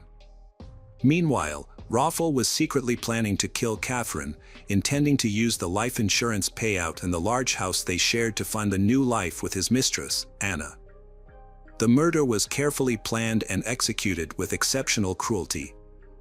On the day Catherine went missing, Rafal waited a few hours before reporting her disappearance to her boss, pretending to be frantically worried about her whereabouts. He feigned panic and despair in front of Catherine's colleagues and relatives, claiming she had been receiving threatening letters from a mentally unstable admirer. When Catherine's car was found missing and she was not at her parents' home or her own, Rafal's fake concern led Catherine's family to contact the police. Rafal recounted that the evening before her disappearance had been a normal evening. Rafal and Catherine went for a walk, bought groceries, had dinner, watched TV, and went to bed together. Catherine seemed calm. However, a thorough investigation revealed that her death occurred earlier. She was strangled around 2 a.m., likely in her own bed while asleep. Her body was placed in the car, driven a short distance, and set on fire to destroy evidence. Rafal Novak had a solid alibi, as he was at work from 5:30 a.m. He claimed Catherine was asleep in bed when he left. The burning car was discovered between 6 and 7 a.m. However, Rafal was still at home at 1:30 a.m., which significantly altered the case's direction. As a result, Rafal Novak became the prime suspect in Catherine Wells Barr's murder. The evidence allowed for Rafal to be detained pending further investigation. Rafal claimed that Catherine was being stalked, which had caused her significant distress. However, during the investigation, it was discovered that Catherine had a secret online life. She had accounts on several adult websites, where she shared intimate photos and engaged in flirtatious conversations with men. A letter from a secret admirer was also found. Despite attempts to mislead the investigation, evidence was uncovered that proved Rafal's direct involvement in Catherine's demise. Notably, Rafal had a motive to kill Catherine. Investigators found that he had been in continuous communication with Anna Legwinowicz, and they had met regularly over the past few months. Furthermore, it was discovered that Rafal had a financial motive. Shortly before Catherine's death, they had both taken out life insurance policies worth £123,000. Raffle and Catherine were the sole beneficiaries of each other's policies, meaning they would receive the payouts in the event of the other's death. The main motive behind Catherine's death and the burning of her car to mislead the investigation was found to be a large life insurance payout. On the day she went missing, Catherine sent a message to Anna's phone. Additionally, security cameras showed Anna and her uncle filling a gas can at a gas station a few days before the crime. This new information brought a third person into the investigation. Anna Litvinovich, 32, and her uncle, Tadeusz Dimitrison, 38, along with Raffle Novak, are suspected of being accomplices in a premeditated crime and arson to cover up evidence. The crime was carefully planned by them over several months. They created accounts on adult websites, uploaded doctored images of Catherine, and created chats with various men to mislead the investigation. When faced with undeniable evidence, Raffle and Anna couldn't deny their involvement any longer and began blaming each other. Raffle claimed that Anna, driven by jealousy, planned and carried out the crime to eliminate Catherine. In contrast, Anna accused Raffle of committing the crime out of greed, seeking to secure the insurance payout for the house. To avoid detection, the conspirators forged much evidence related to Catherine. They created fake profiles about Catherine on dating websites, portraying her as a promiscuous and highly sexual woman.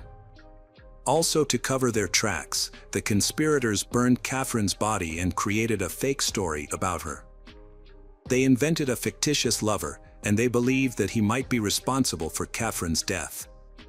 One of the conspirators even sent a text message from Catherine's phone to this fictitious person, suggesting that she was on her way to meet him.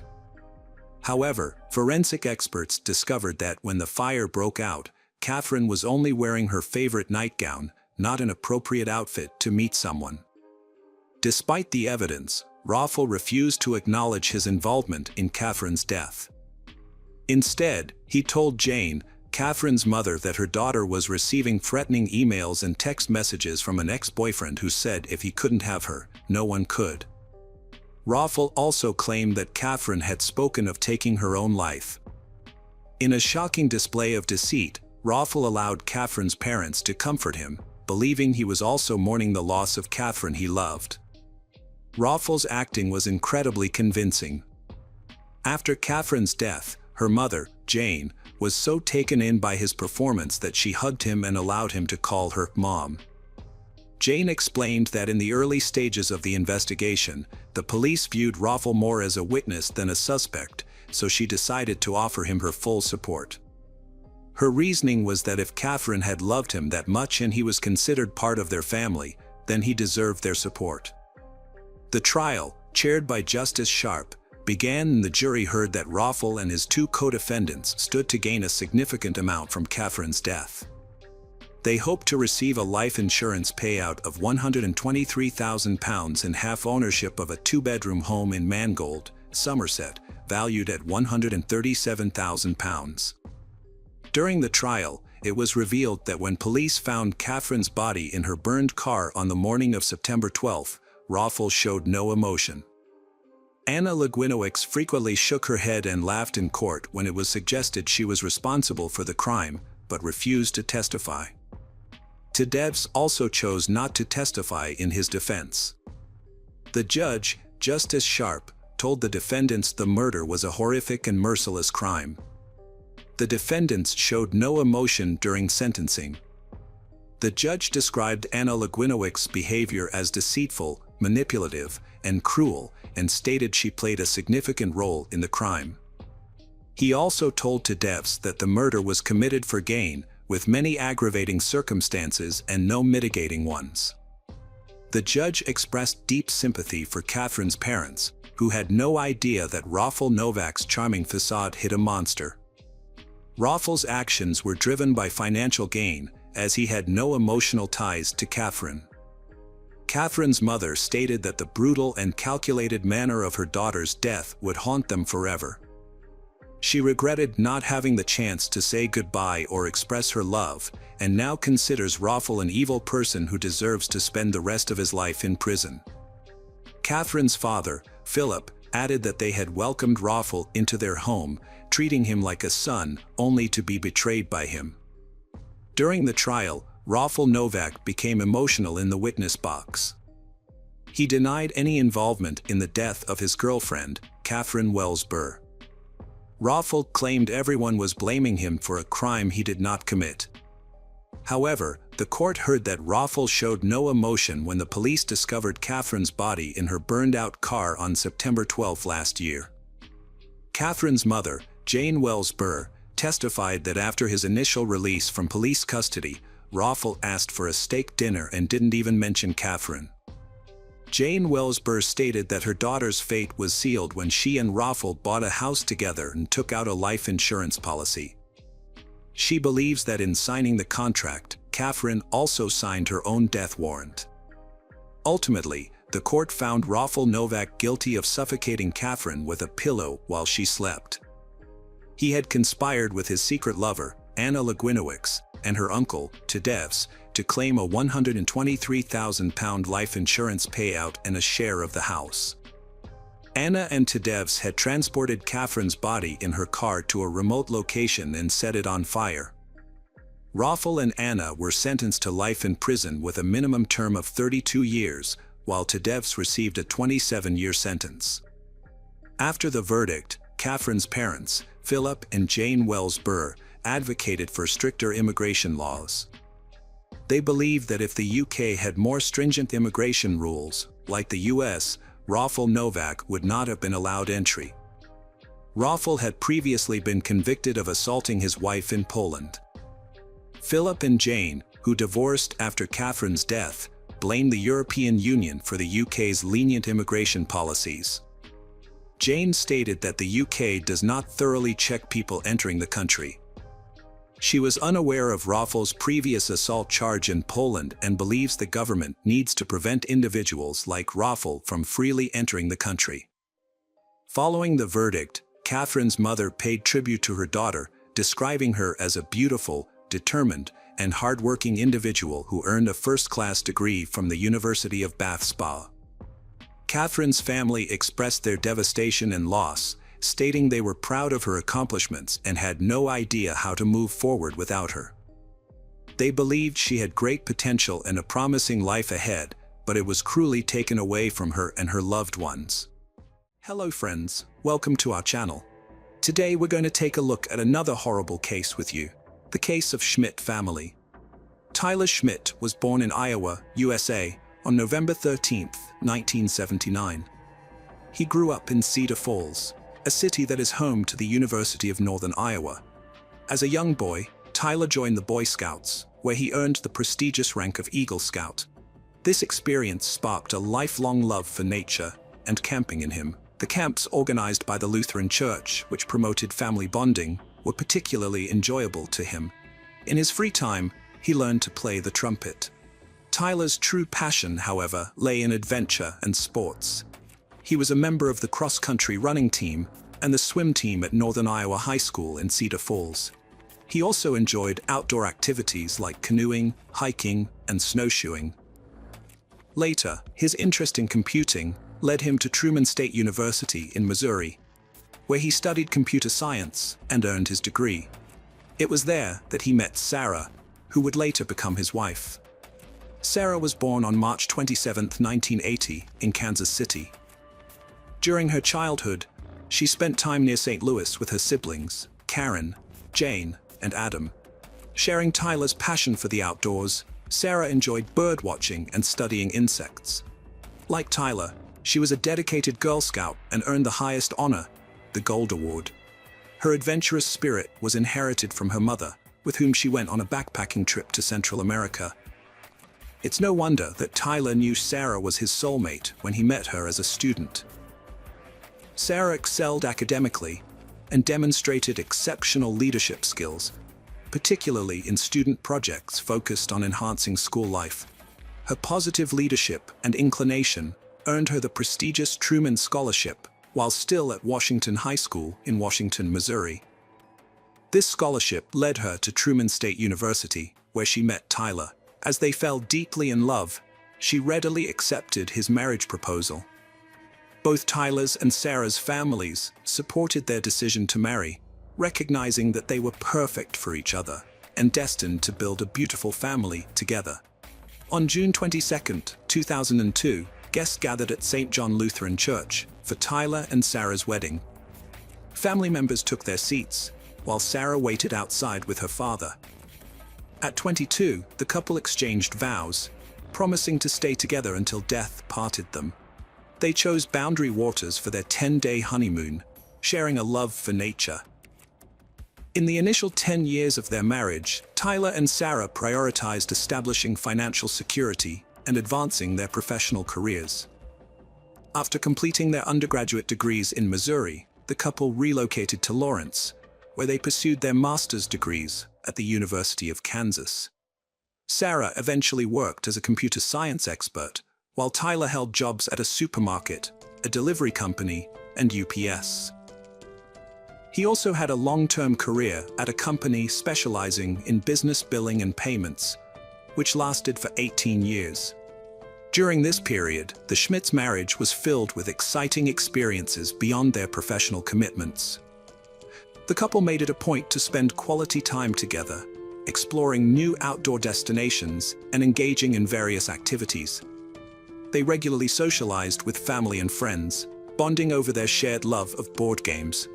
Occasionally, they participated in events organized by the Lutheran Church. As enthusiastic fans of the Kansas Jayhawks, they attended basketball tournaments held at the Allen Fieldhouse. The year 2013 was a mix of sadness and happiness for the couple.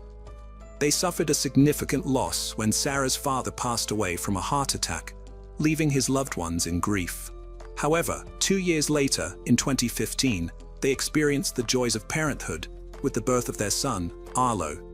In 2018, they welcomed their beautiful daughter, Lula Schmidt, into the world. When Arlo turned 6 and Lula was 3, the family made the decision to move to Cedar Falls to be closer to Tyler's family. The community of Cedar Falls warmly welcomed them, and soon they became active members of it. Tyler continued his work as a software engineer, while Sarah took on a role as an assistant at the city's public library. The children enrolled in the preschool program at Lincoln Elementary School. Tyler and Sarah were renowned for their kind nature and willingness to lend a helping hand, making everyone around them feel valued and important. This dedication earned them the admiration and affection of their neighbors and the entire community. Similarly, at the library, Sarah's warm and friendly personality quickly made her a well-known and appreciated figure, both among her colleagues and the wider community. The couple instilled their passion for outdoor activities and nature in their children, Arlo and Lula. In 2021, they began taking their kids camping, and despite their busy schedules, the children loved these trips so much that the parents made time for them whenever possible. By mid-2022, Sarah's workload had increased significantly. She took a day off in June to celebrate their 20th wedding anniversary and planned another day off in July for a family vacation. She had to finish a project for the library by July 26th, but was determined not to let it interfere with the family's plans. During the week of July 11th, Sarah told her brother's wife that she would be taking the kids camping at Makata Cave State Park in Jackson County, Iowa, a popular destination known for its 13 impressive caves and stunning natural landscapes. On Thursday, July 21st, the family packed up their car and drove 140 miles to reach Makata Caves. The Schmidt family, Tyler and Sarah, both 42, and their children, Arlo, 9, and Lula, 7, arrived at the campsite before 5 p.m. As the camping area was crowded, they set up near the park's entrance.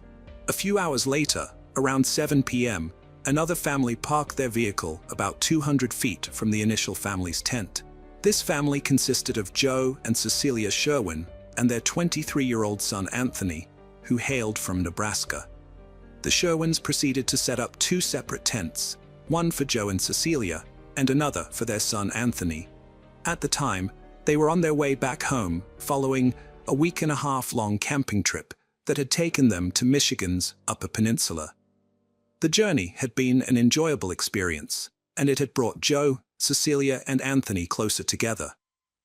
Anthony was a devoted son, praised by his mom for his kind and sensitive nature. He was an excellent student and entrepreneur, working on a lucrative business venture that would financially support his parents. Though his mom, Cecilia, didn't know the details, Anthony kept her updated, mentioning only that his project involved secure emails. At Makata Caves, the campers retired to their tents as night fell. However, their peaceful slumber was disrupted before dawn on July 22nd by the sudden sound of gunshots. Just prior to the commotion, a man clad in black had entered the Schmidt's tent, attacking Tyler and then Sarah. Arlo, who had been asleep, was awakened by his sister Lula's screams. As he turned, he was met with a horrifying sight: blood inside the tent. Frantic with fear, he managed to escape and ran to seek help. As he fled, he heard one final shot.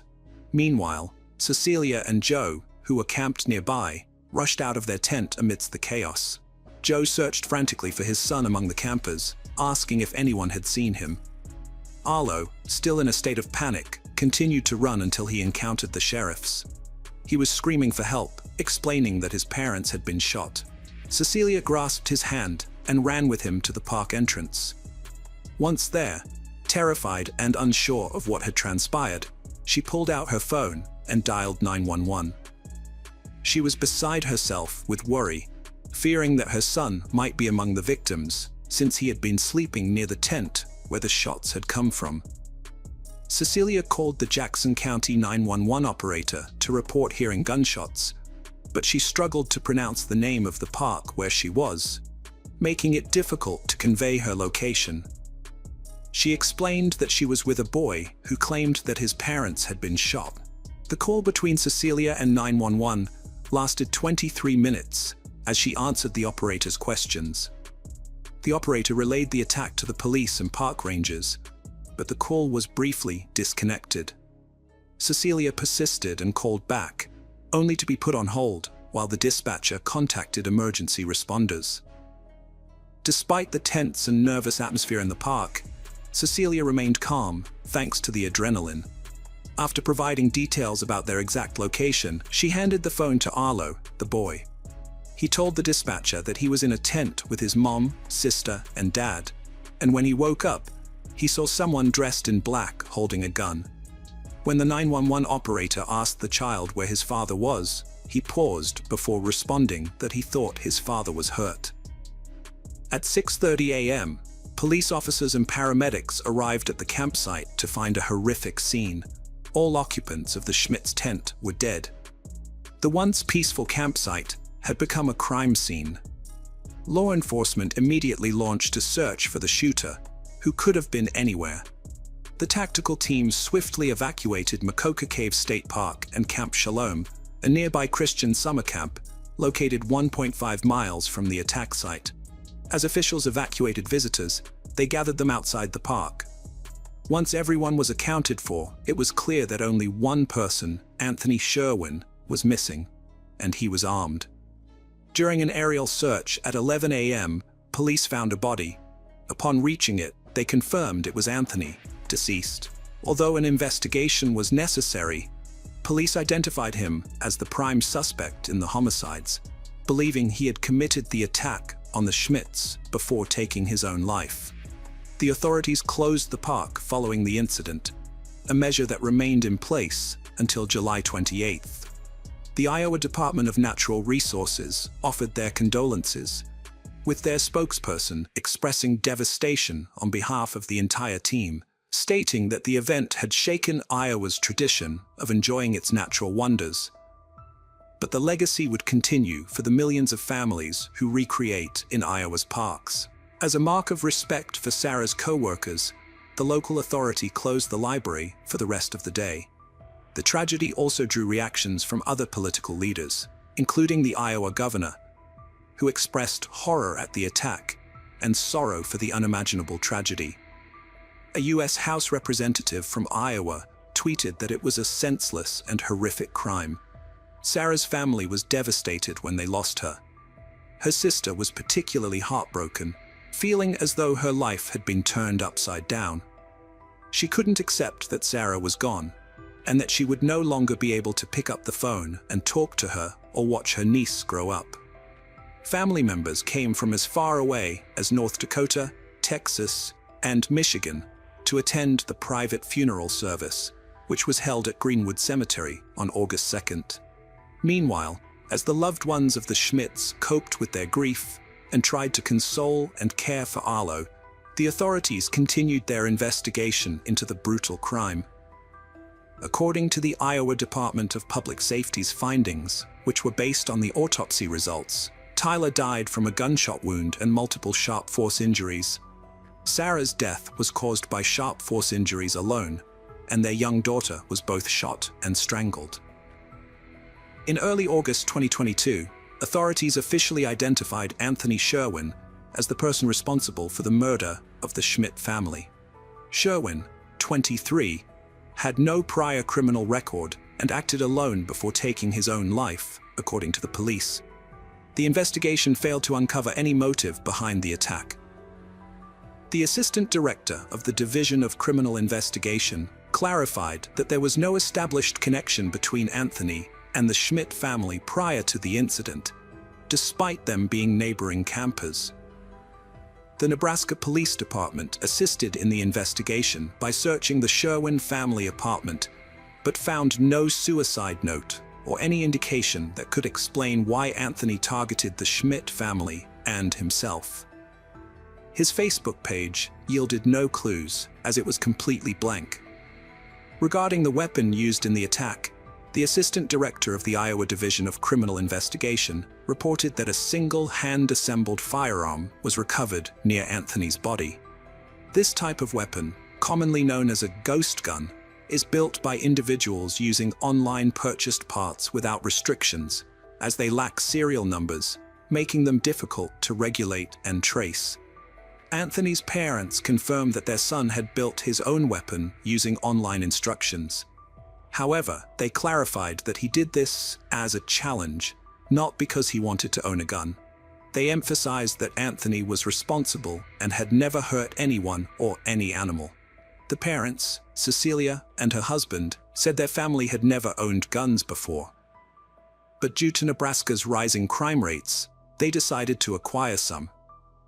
Because they were new to handling guns, they even took classes to learn how to use them properly. They brought the homemade gun on their trip to protect themselves from crime and possible bear attacks, which they had experienced before while camping. They intended to get rid of the gun later. When they returned home, Anthony's parents were determined to prove their son's innocence. They believed he was a victim of murder, not the killer. According to his mother, an independent autopsy report showed that Anthony had been shot twice, not once, as the police claimed. She was puzzled by how he could have shot himself a second time, which challenged the authorities' suicide theory. They also questioned the description of the clothing the attacker wore. Cecilia remembered telling the 911 operator that the attacker was wearing black, which didn't match what her son had on, green shorts she had given him the day before the tragedy occurred. Furthermore, Cecilia and Joe claimed that the police did not reveal where they found Anthony's body, or whether the weapon he supposedly used to take his own life was the same one used in the attack on the Schmidts. Cecilia sent an email to the media outlining her concerns about the investigation into her son Anthony's death. She emphasized that Anthony had too many reasons to live and would not have abandoned everything in such a way. In her opinion, Anthony was incapable of killing and had no connection to the Schmidt family, and they had seen no signs of him planning an attack. When she asked investigators if they had conducted a ballistic test to confirm matches, they did not respond. Similarly, when Anthony's parents requested the final investigation report to commission an independent review, they received no response. In January 2023, a media outlet submitted a request for public records related to the case under Iowa's Open Records Law and the Freedom of Information Act. The request included incident reports, investigation documents, crime scene summaries, and autopsy reports. However, Devin McClone from the Iowa Department of Public Safety Commissioner responded that the requested records were not public, and the office could only share the immediate facts and circumstances of the case, as provided in the press release links. A few days after the tragedy, a media outlet emailed the official to ask if the weapon Anthony used to take his own life was the same one used in the murders, but she never responded. As it stands, the police believe that Anthony Sherwin was a random killer who brutally murdered 3 beloved members of a Cedar Falls family. However, the family of Cecilia and Joe refuses to accept that their son, who was kind and studious, was involved in the crime. They insist that he was another innocent victim and are determined to prove his innocence. Arlo, the sole survivor of the massacre, was taken in by his aunt and uncle in Cedar Falls.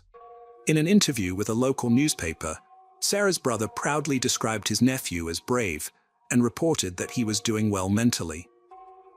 The GoFundMe page set up after the tragedy continues to receive donations to support Arlo's care and education. Hi there, investigators. It's time to uncover the truth behind another case. The case of Jake Wagner. Hannah Mae Roden, 13, and Edward Jake Wagner, 18, met at a dance and quickly became lovers. As a result, the Roden and Wagner families began to spend time together, sharing weekends and parties, and Hannah Mae and Jake's love continued to grow. When Hannah Mae turned 15 years old, she revealed that she was pregnant. Jake was delighted with the news and hoped his family would be too. The Wagner family placed great emphasis on tradition and family lineage, and they adored children, viewing them as a continuation of their traditions. In fact, they often passed the name down from generation to generation, as seen in Jake's family, with his father being George Wagner III and his brother George Wagner IV. On the other hand, the Roden family had a more practical approach to family life. Even though they were divorced, Christopher Roden Sr. and Dana Roden remained close and devoted to their 3 children, prioritizing their happiness above all else. Unlike the Wagner family, the Rodens lived modestly, with Christopher working odd jobs and Dana as a nurse's assistant. Despite economic limitations, the Roden family instilled strong traditional values in their children, including Christopher Jr., Hannah Mae, and Clarence Frankie. The family was overjoyed when Hannah Mae gave birth to a daughter named Sophie, and they threw a big party. However, when Jake asked Hannah Mae to move in with him and his family, she refused. She became increasingly wary of Jake due to his increasingly controlling and aggressive behavior. Hannah Mae was initially attracted to Jake's caring and thoughtful nature, but over time, she realized that Jake was trying to limit her independence. Jake's aggression repeatedly caused Hannah Mae's feelings for him to cool. Her refusal to move in with Jake created tension with him. Jake believed that Hannah Mae was preventing Sophie from growing up in a safe and healthy environment. Despite Hannah Mae's denials, Jake became increasingly controlling.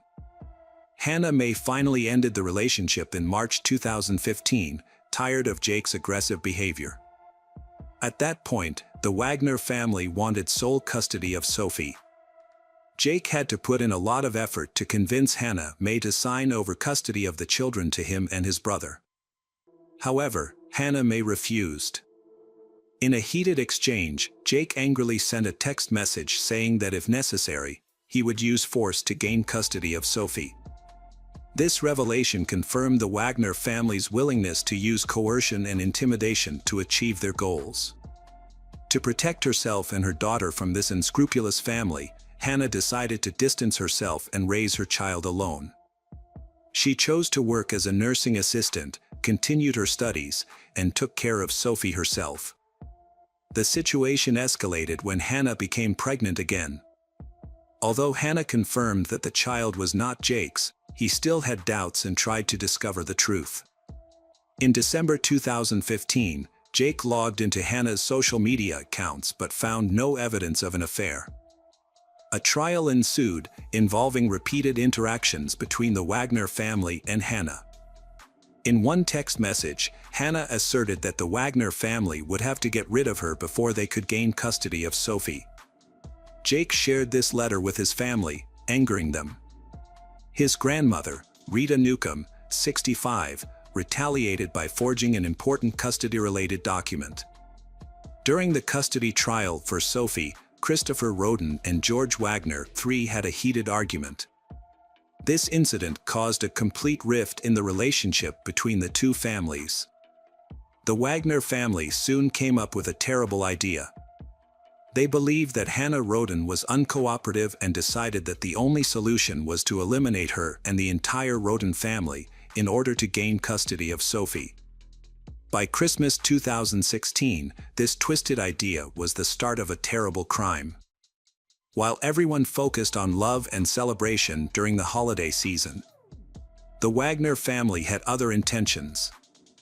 They held a family vote to decide whether to continue with their evil plan or not. After everyone agreed, they assigned each person roles and began preparing. The Wagner family spent 5 months researching the Roden family home, including surveillance cameras, daily habits, and work schedules of each Roden family member. Each member of the Wagner family was assigned a specific task. Angela Wagner purchased a communications blocking device and planned to secretly install it on the Roden family's phone to prevent anyone from being able to contact the police. George Wagner, 3, offered to build a homemade silencer and handle transportation the night of the crime, securing a truck and not attracting attention. Meanwhile, Sophie was safe at home with Angela because the court had awarded Hannah and Jake joint custody of Sophie. The Wagner family chose the time when it was their turn to care for Sophie in order to keep Sophie safe. It was clear that the Wagner family had meticulously planned every detail to carry out a perfect execution. At approximately 8 a.m. on April 22, 2016, George Wagner, 3, visited Christopher Roden under the pretense of offering Christopher a job opportunity that could improve his family's financial situation. However, the job offer was just an excuse to get into the house. A moment later, Christopher Roden Sr. opened the door. A while later, as usual, Bobby Jo Manley arrived at Christopher's house to take care of the Roden family's animals. While outside the house, she noticed someone was inside, which was unusual for that time of day. Every member of the Roden family usually went about their work and was not at home. However, when she entered the house, she found Christopher and his cousin Gary, 38, lying in a pool of blood. Horrified, Bobby grabbed the phone and called emergency services, reporting what she had seen and asking for assistance. Still shaking, Bobby went to other relatives' houses and knocked loudly on one of their doors. A 3-year-old boy, the son of Clarence, Frankie Roden, appeared, and Bobby asked him where his parents were. However, the boy did not respond but just pointed towards the bed. When she entered the house, she witnessed another horrifying scene. Clarence and his wife, Hannah Hazel, lay motionless. Lying between them was their 6-month-old baby, still alive but covered in the blood of Clarence and Hannah Hazel. After Bobby's 911 call, police quickly arrived on the scene. As the officers approached the Roden property, a neighbor intervened, sensing worried. He requested that the officers check 2 additional addresses of family members. His concern was justified, as police found bloodied bodies in the 3rd house.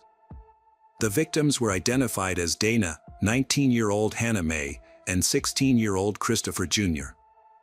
The attackers had spared Hannah's youngest child, a baby girl only a few days old. Later, another victim was discovered, 44-year-old Kenneth, the elder Roden's brother, who lived a 15-minute walk from the others. By 2 p.m., 8 victims had been identified: Christopher Sr., Dana, Clarence, Hannah Hazel, Christopher Jr., Hannah Mae, Kenneth, and Gary. The only survivors were young children, a 3-year-old, a 6-month-old and a 4-day-old newborn, along with 2-year-old Sophie, who was at the Wagner home at the time of the incident. After examining the bodies, police concluded that all the victims had been killed in their sleep by gunshot wounds. Detectives later reconstructed the events of that day. Christopher Sr. was awake when the attackers burst into the house, as evidenced by a wound on his right arm.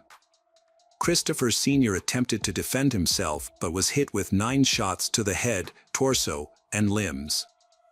In addition, 5 bullets were removed from Dana Roden's neck and head. The rest of the family died from gunshot wounds to the head. Gary was shot 5 times, Christopher Jr. 4 times, Clarence and his wife Hannah Hazel 3 times each, and Hannah May twice. Kenneth was the only one shot once. In total, the assailant fired 32 shots, with some shots fired after the victims were already dead. Some bodies also showed signs of physical abuse. Since no one in the area heard anything, investigators believe the perpetrators used silencers, indicating a carefully planned and executed act. It was clear that the victims were targeted, and someone wanted revenge on the entire Roden family. During the search, police found 5 Remington shell casings of different types and an unused bullet from a different gun model. The scale of the case shows that this was a case with multiple murderers. Leonard Manley, Dana's father, claimed that the criminals must have known the family well, or the dogs would have been barking loudly. The question of who committed this act kept police officers busy. The Attorney General's office provided over $20,000 for the Roden family's funeral. Roden family were buried in several stages. On April 28, 2016, Gary was the first to be laid to rest in South Shore, Kentucky. Hannah Hazel's funeral followed on May 1 in the village of Atway, Coteau County, Ohio. The remaining members were buried on May 3 in West Portsmouth, in the same county. Many local residents attended to pay their respects to the family. The surviving children were placed in the care of relatives. The neighborhood was gripped by fear.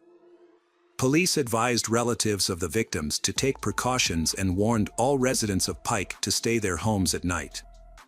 The brutal mass murder outraged residents across the state, who demanded that the investigation's findings be made public and the perpetrators be caught as soon as possible.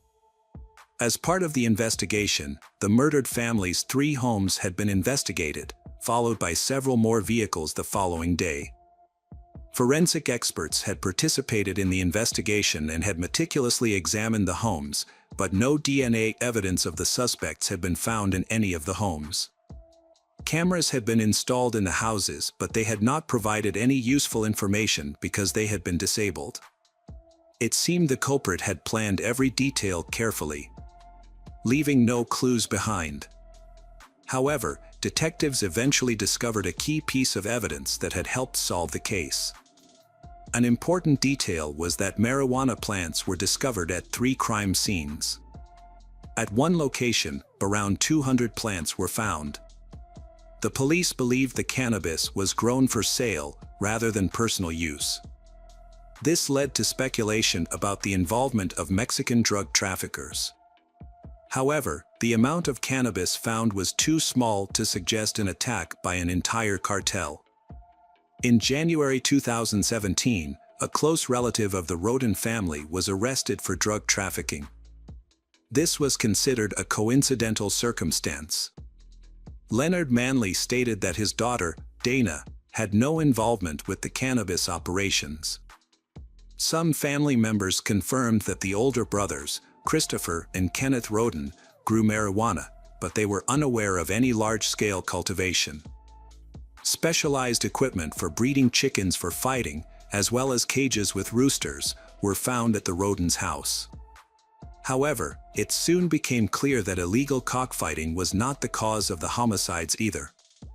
Months went by without uncovering the true motive behind the crime. On April 13, 2017, local authorities announced they lacked sufficient evidence to make any arrests. Nevertheless, prosecutor Rob Yum stated the investigation was ongoing, suggesting they had some leads they were not yet ready to disclose.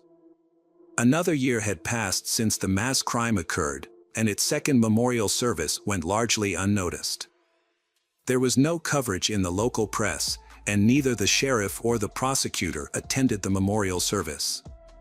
This led the community to believe that the investigation had stalled. However, on May 12, 2017, a special weapons and tactics team unexpectedly raided a home in Pike County, about 10 miles from the crime scene. Initially, they were searching for suspects, but it was later revealed that they were gathering evidence. Detectives also searched a house in Adams County that had once been owned by Jake Wagner, although he had sold it by then. The investigation took a dramatic turn on June 20, 2017, when the focus shifted to the Wagner family. The investigation included 26-year-old Jake, 27-year-old George III, 47-year-old George IV, and 48-year-old Angela, who lived approximately 15 miles from the victim. The Wagner family moved to Kenai, Alaska, claiming they were struggling to stay in the area. The Wagner family expressed their love for the Roden family, saying their deaths had devastated the Wagner family. The investigation indeed had a breakthrough. Authorities were seeking information from the public about the Wagner family's dealings in guns, ammunition, vehicles, and other related topics. According to the investigation, every family member was involved in the crime that occurred on November 13, 2018. The Attorney General announced that the Wagners and their sons had been arrested and charged with planning and carrying out the murder. Rita Newcomb, the 65-year-old mother of Angela, and Frida Wagner, the mother of George Wagner III, had also been arrested for perjury and obstruction of justice. In 2019, Rita Newcomb had undergone handwriting analysis to confirm her role in forging guardianship documents for Sophie. To avoid going to jail, she had entered a plea deal. As a result, the charges against Frederica Wagner were dropped in June 2019. 2 years later, on April 22, 2021, Jake had reached an agreement with the prosecution. In exchange for revealing details of the crime, all family members would receive life sentences instead of the death penalty. Jake had admitted to killing 5 of the 8 individuals and had received 23 criminal charges, including 8 felonies. The remaining charges had included theft, conspiracy, illegal possession of ammunition, forgery, interception of messages, unlawful use of property, obstruction of justice, corrupt activities, and unlawful intimate conduct with a young woman. Jake had explained that he saw eliminating Hannah May as the only way to ensure custody of his daughter. He believed that if he did not kill the entire Roden family, they would seek revenge and refuse to give custody of Sophie to him. Angela was next to face trial on September 10th. She pleaded guilty to conspiracy, aggravated robbery, and tampering with evidence. In exchange for her testimony against the other defendants, the murder charge was dropped. Angela received a sentence of 30 years in prison. The trial of George Wagner IV had begun on August 28, 2022. Although he denied any involvement in the crime, the prosecution presented evidence of his participation in the planning, execution, and cover-up. Ultimately, George IV was found guilty on 22 counts and was sentenced to life in prison without the possibility of parole. George III's trial was scheduled for February 2024. Despite the convictions of his family members, he maintained his innocence. The once harmonious family's descent into madness was baffling, and their actions were unforgivable. The actions of the Wagner family left 3 children orphaned, depriving them of the love of their parents, relatives, and a peaceful life. One couldn't help but wonder what Sophie would be like when she grew up and realized what had happened.